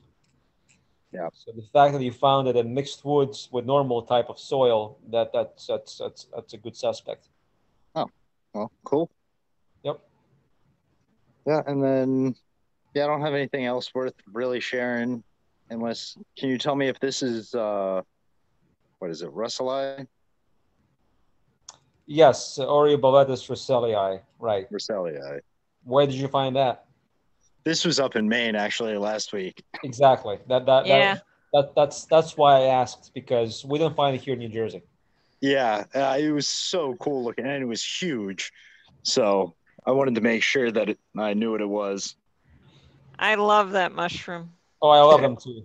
I mean, They grow in New England mostly, but I found them in Connecticut before. So I mean, I think if we go north in New Jersey, like kind of upstate New York, or more kind of southern New York, I would still call it upstate.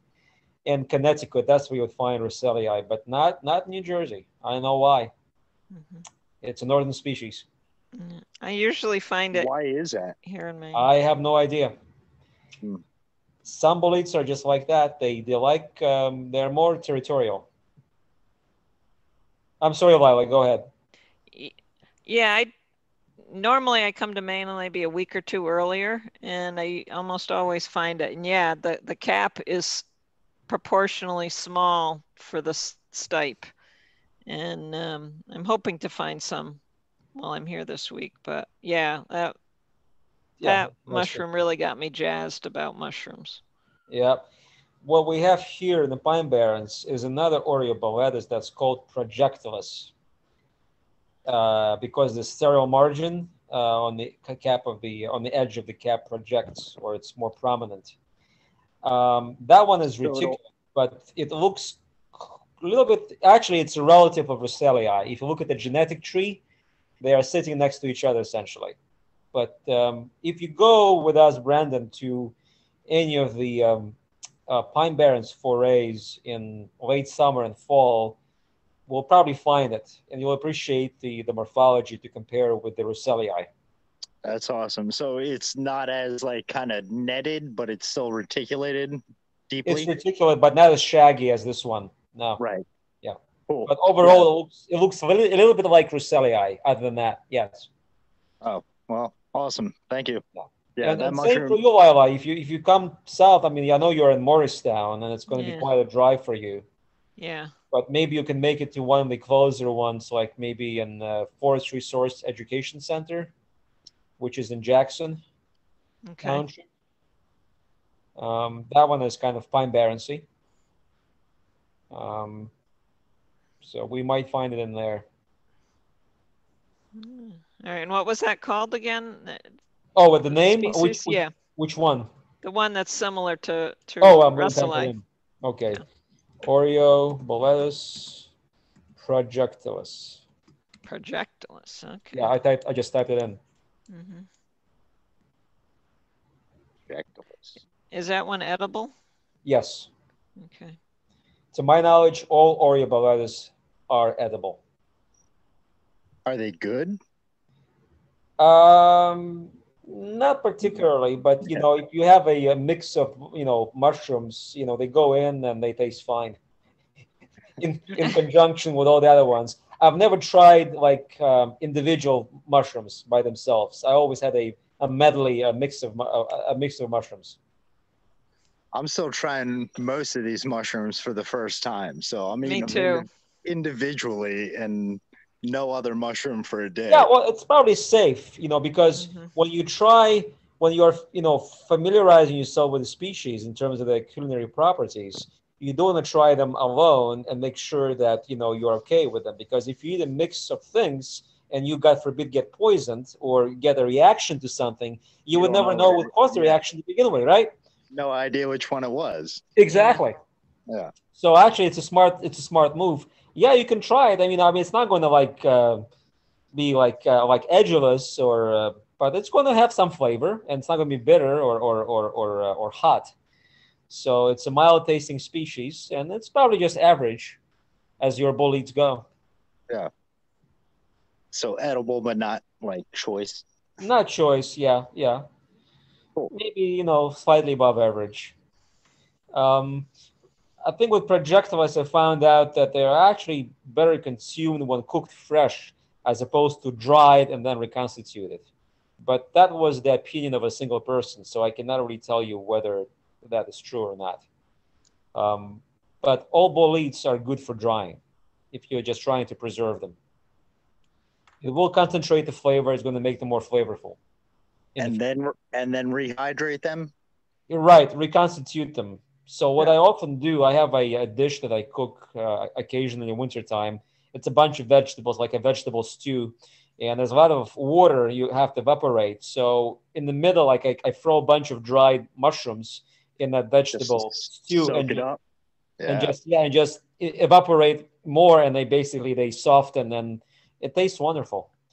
So yeah, that's one of the ways to use them up later on when they're dry. Another way is basically cook a soup. If you're having cooking a soup from mushrooms, wild mushrooms, that's also a good idea.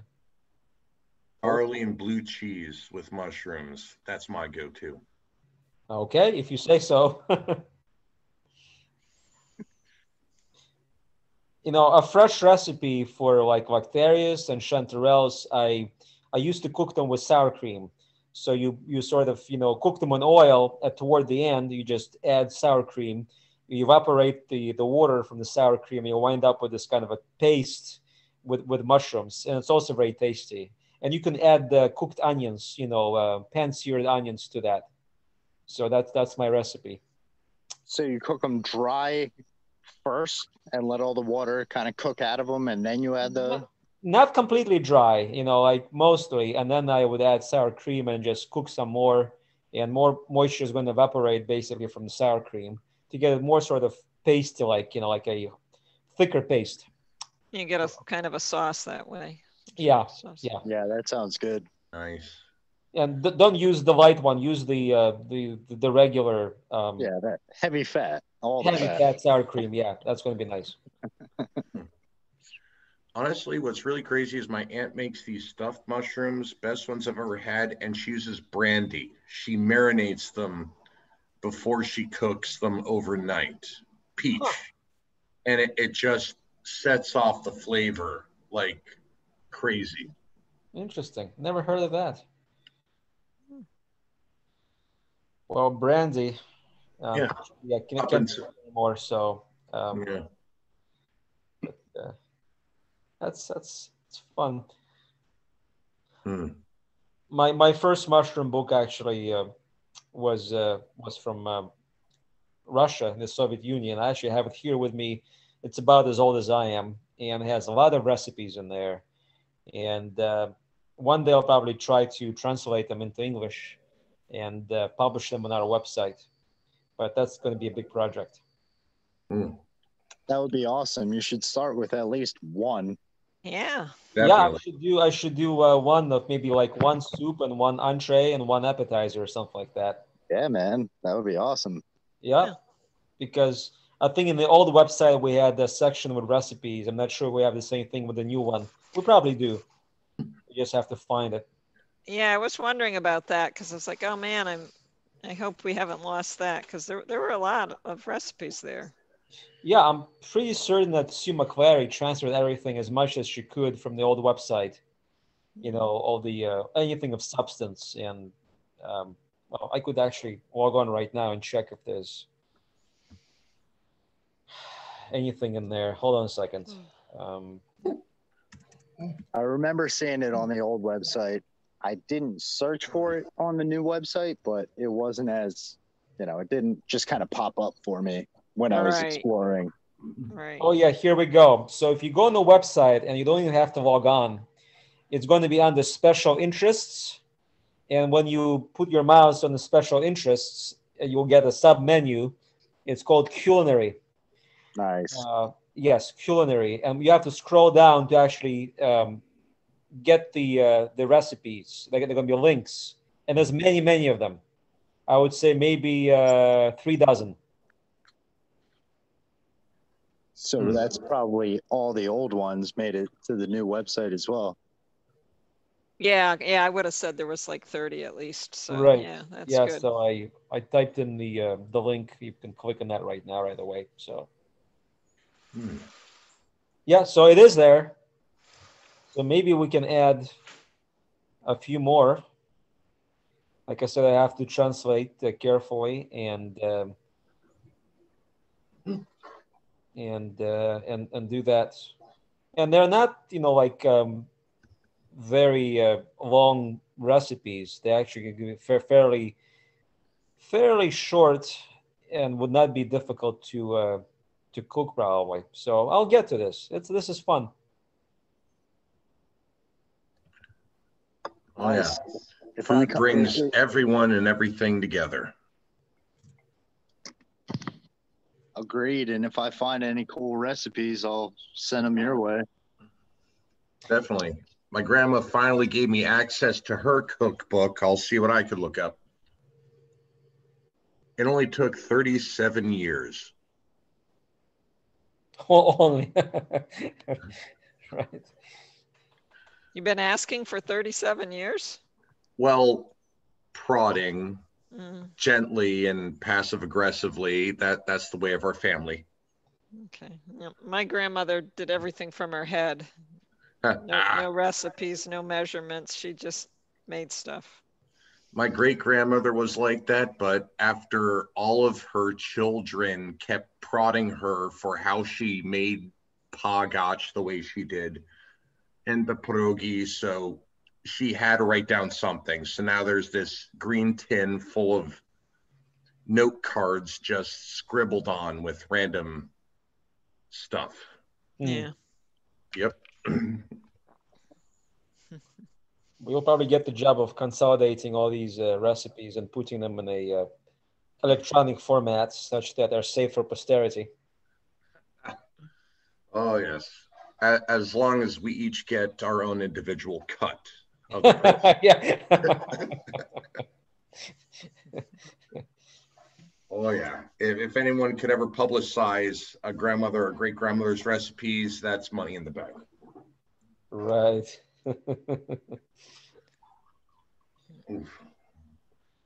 You have any other mushrooms, Lila? Anything else you can show us? Let me go back and see.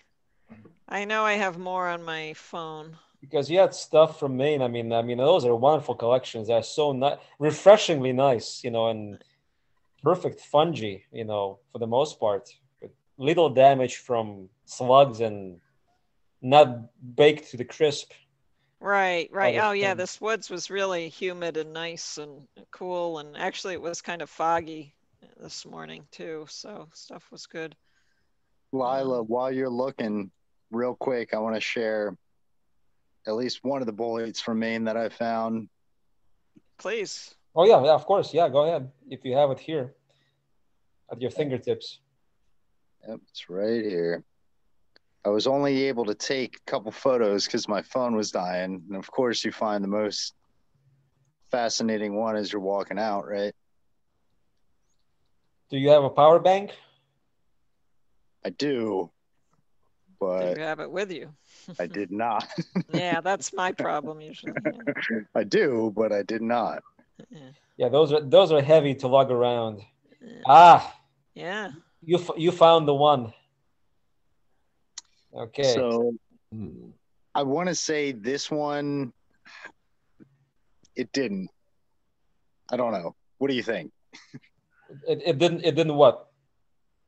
I thought it had a veil at first, and I have a couple other photos.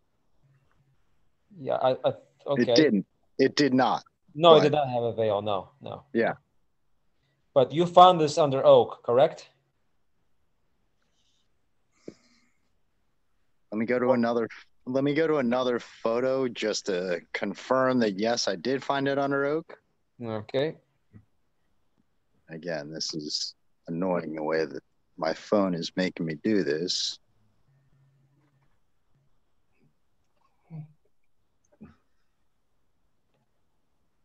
So what was your ID?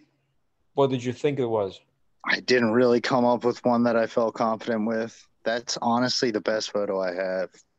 Can we? Okay. All right. Can we zoom in? So this is the first one that I showed you is over here on the left. Yep. And this was grown right next to it. Okay. All right.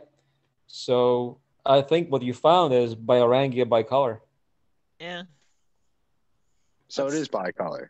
It is bicolor, or it's there is a related taxon that looks very similar that was described by the esteemed mycologist who's been dead for some time.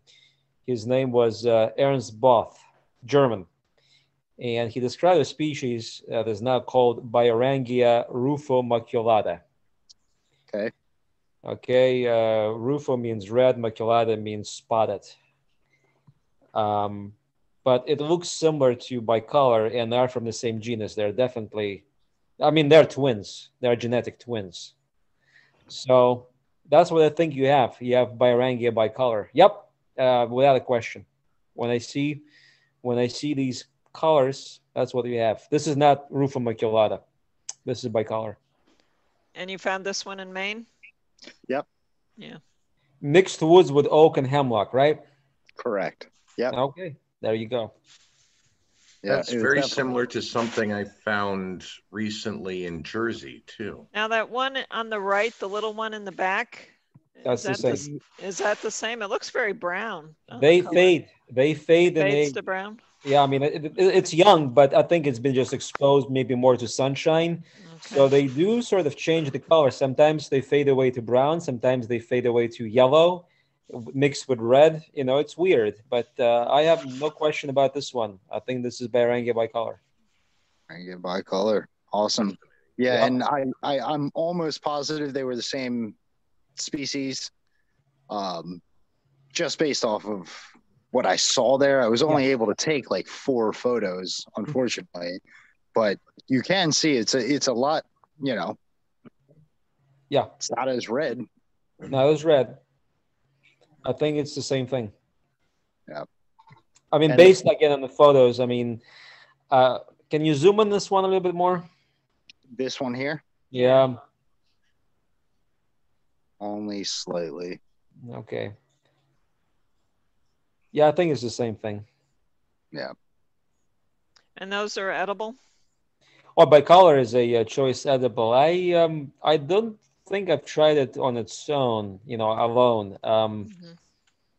But you know, it's great for drying. I mean, people have been raving about this mushroom, not just like one person, but I've been consistently hearing really good reviews of this species. I mean, it's close to being a choice edible. If you believe that. It's interesting because when I say I thought it had a veil on it, the pores are just extremely fine. Exactly. Yeah. So they are fine. If you cut this mushroom, the pore layer is going to be razor thin at this stage, maybe just like a couple of millimeters. Pores are going to be kind of compressed. You will not be able to see individual pores. It's going to be like almost like a uniform monolith layer. Exactly. And the pore surface is going to transition smoothly into a stipe without a seam, without a border or any kind of a line. It's going to basically merge with the stipe tissue without a break. And that's one of the characteristics of bicolor, which other similar looking fungi don't have, is that pore surface. It's going to be almost like decurrent. Yeah, that's why I thought it was a veil, because again, on this photo, you can see it. Yes, exactly. Once I saw that photo, I knew immediately what it was, without a doubt. The pore surface kind of being decurrent. Yes, and you don't see like any break in it. Like it smoothly transitions into the stipe. It's like a one continuous surface, stipe tissue and the pores. And the dark red, the stipe, and the yellow apex, and the rose red cap. That's your bicolor. Brick red or rose red. So and that it gets bulbous. It's bulbous. Very bulbous there. Very bulbous, yeah. Cool. So that transition, is that unique to this species, or do other species think so. do that? Okay. I think maybe occasionally Lanmaoa pallida which does resemble bicolor. As I said, I've been confused by it, you know, many years ago and ate it thinking it was bicolor. I think it could do the same thing, but not always. Bicolor always has that, and I think it's even like in older specimens, you still see the transition. It's not going to be like a break or like you have a stipe and then the cap, and there's going to be like a line or a break, you know, between the two elements of the morphology. Doesn't do that. What would you say is the average pH of the soil these mushrooms would grow in or thrive in the most? Can answer that question. I don't know anything about pH. Are they usually found in things like peat bogs or swamps or just general fields with hardwood or? Well, let me tell you this.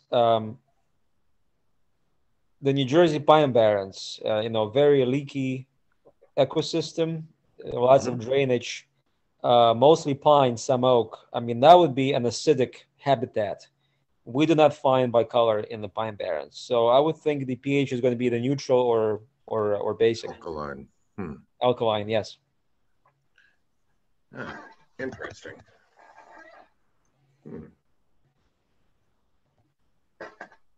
I'll have to look around because there are a few places like that near me. I don't see bicolor often in New Jersey, honestly, in all our forays. And the ones that we did find in the past, I mean, the ones I could remember actually hail from northern New Jersey. That's where you have sort of, mixed woods with hemlock or maybe slightly below, basically like Route 80 and below or above Route 80. That's where I happen to live near. Yeah. So you have better chances of seeing bicolor than me seeing them in my location or going a little bit more north, say toward Trenton. I'd never seen bicolor in middle New Jersey. Yeah. Not to say that it's not there, like I've never found it. I used to live on the Great Swamp. It's amazing the kind of weird things that I found that just didn't make any sense. So who knows? I mean, with the way climate change is happening, all bets are off. Yeah, that's true. It's probably going to be happening slowly. I mean, the way fungi are going to disappear or migrate from the south, with the heat and humidity. But we're seeing actually quite a bit of southern species in the Pine Barrens that are found along the coast of the Atlantic Ocean, in Texas and Louisiana and Florida. Quite a few mushrooms from that area, from the coastal plain, crawl up all the way into New Jersey and even sometimes, Long Island and Cape Cod. Yep. I mean, the way I see it, it's not really like mushrooms are not really something that could go extinct. It's just nature's response to catastrophe. So when you find them, they're doing exactly what they're supposed to be doing at that place, at that time. Yes. So, but that's one thing to look at. But fungi are endangered because habitat shrinks and disappears. Trees are being killed off. Look what happened with our North American chestnuts and and the elms, and now with ash. Yeah, I want to see the ash bolete, right? Bolete again. Yeah, and I've been looking because Colorado with the burrowing beetle. Yeah. Wow. Yeah, but they still have ash in Colorado. I've been back in New Jersey for almost a year and a half, and I think I've seen one live ash tree. Yeah, Brandon, I think all of our ash trees are pretty much destroyed. Yeah, and Boletinellus meroleoides, the ash bolete, it grows with ash, but it's not actually growing with the tree. It's hosting an insect that feeds in the tree.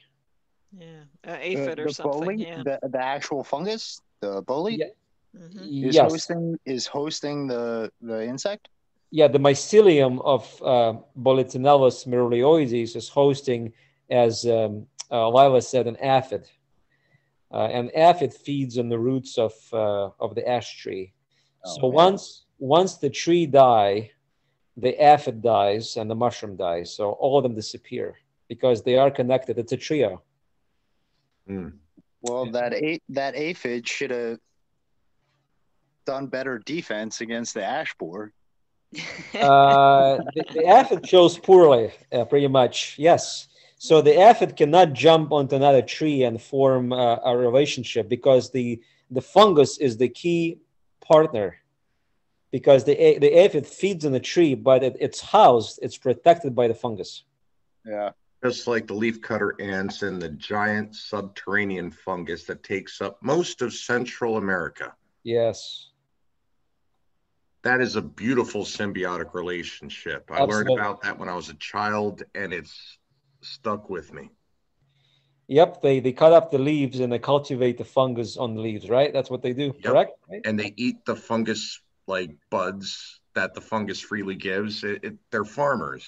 Yeah, they eat probably the sugars or whatever the fungus produces. Mm-hmm. Yeah, it is fascinating, and it's a very close relationship. It's it's not a true symbiosis, but yeah, we have ants that cultivate, that farm the fungus, and they depend on it, because if that fungus disappears, the ants will disappear too, right? Oh yeah. Nature is this beautiful, yet at the same time frightening, interconnected web of everything dependent on everything else. It's it's like a chain letter. Everything is connected. It's resilient, and yet it's fragile, and it's stubborn, but yet again it's fragile, and we are really screwing around with this balance, and it's kind of unfortunate. I'm kind of glad that I will not be able to see the destruction that the humans will effect on our planet, but it's already happening now. We could at least try to utilize nature, especially fungi, to fix whatever rot we've caused. Like Stammy, when he found out that oyster mushrooms could clean up, petroleum, everything, waste in nature, as well as psilocybin mushrooms cleaning up oxophosphate compounds.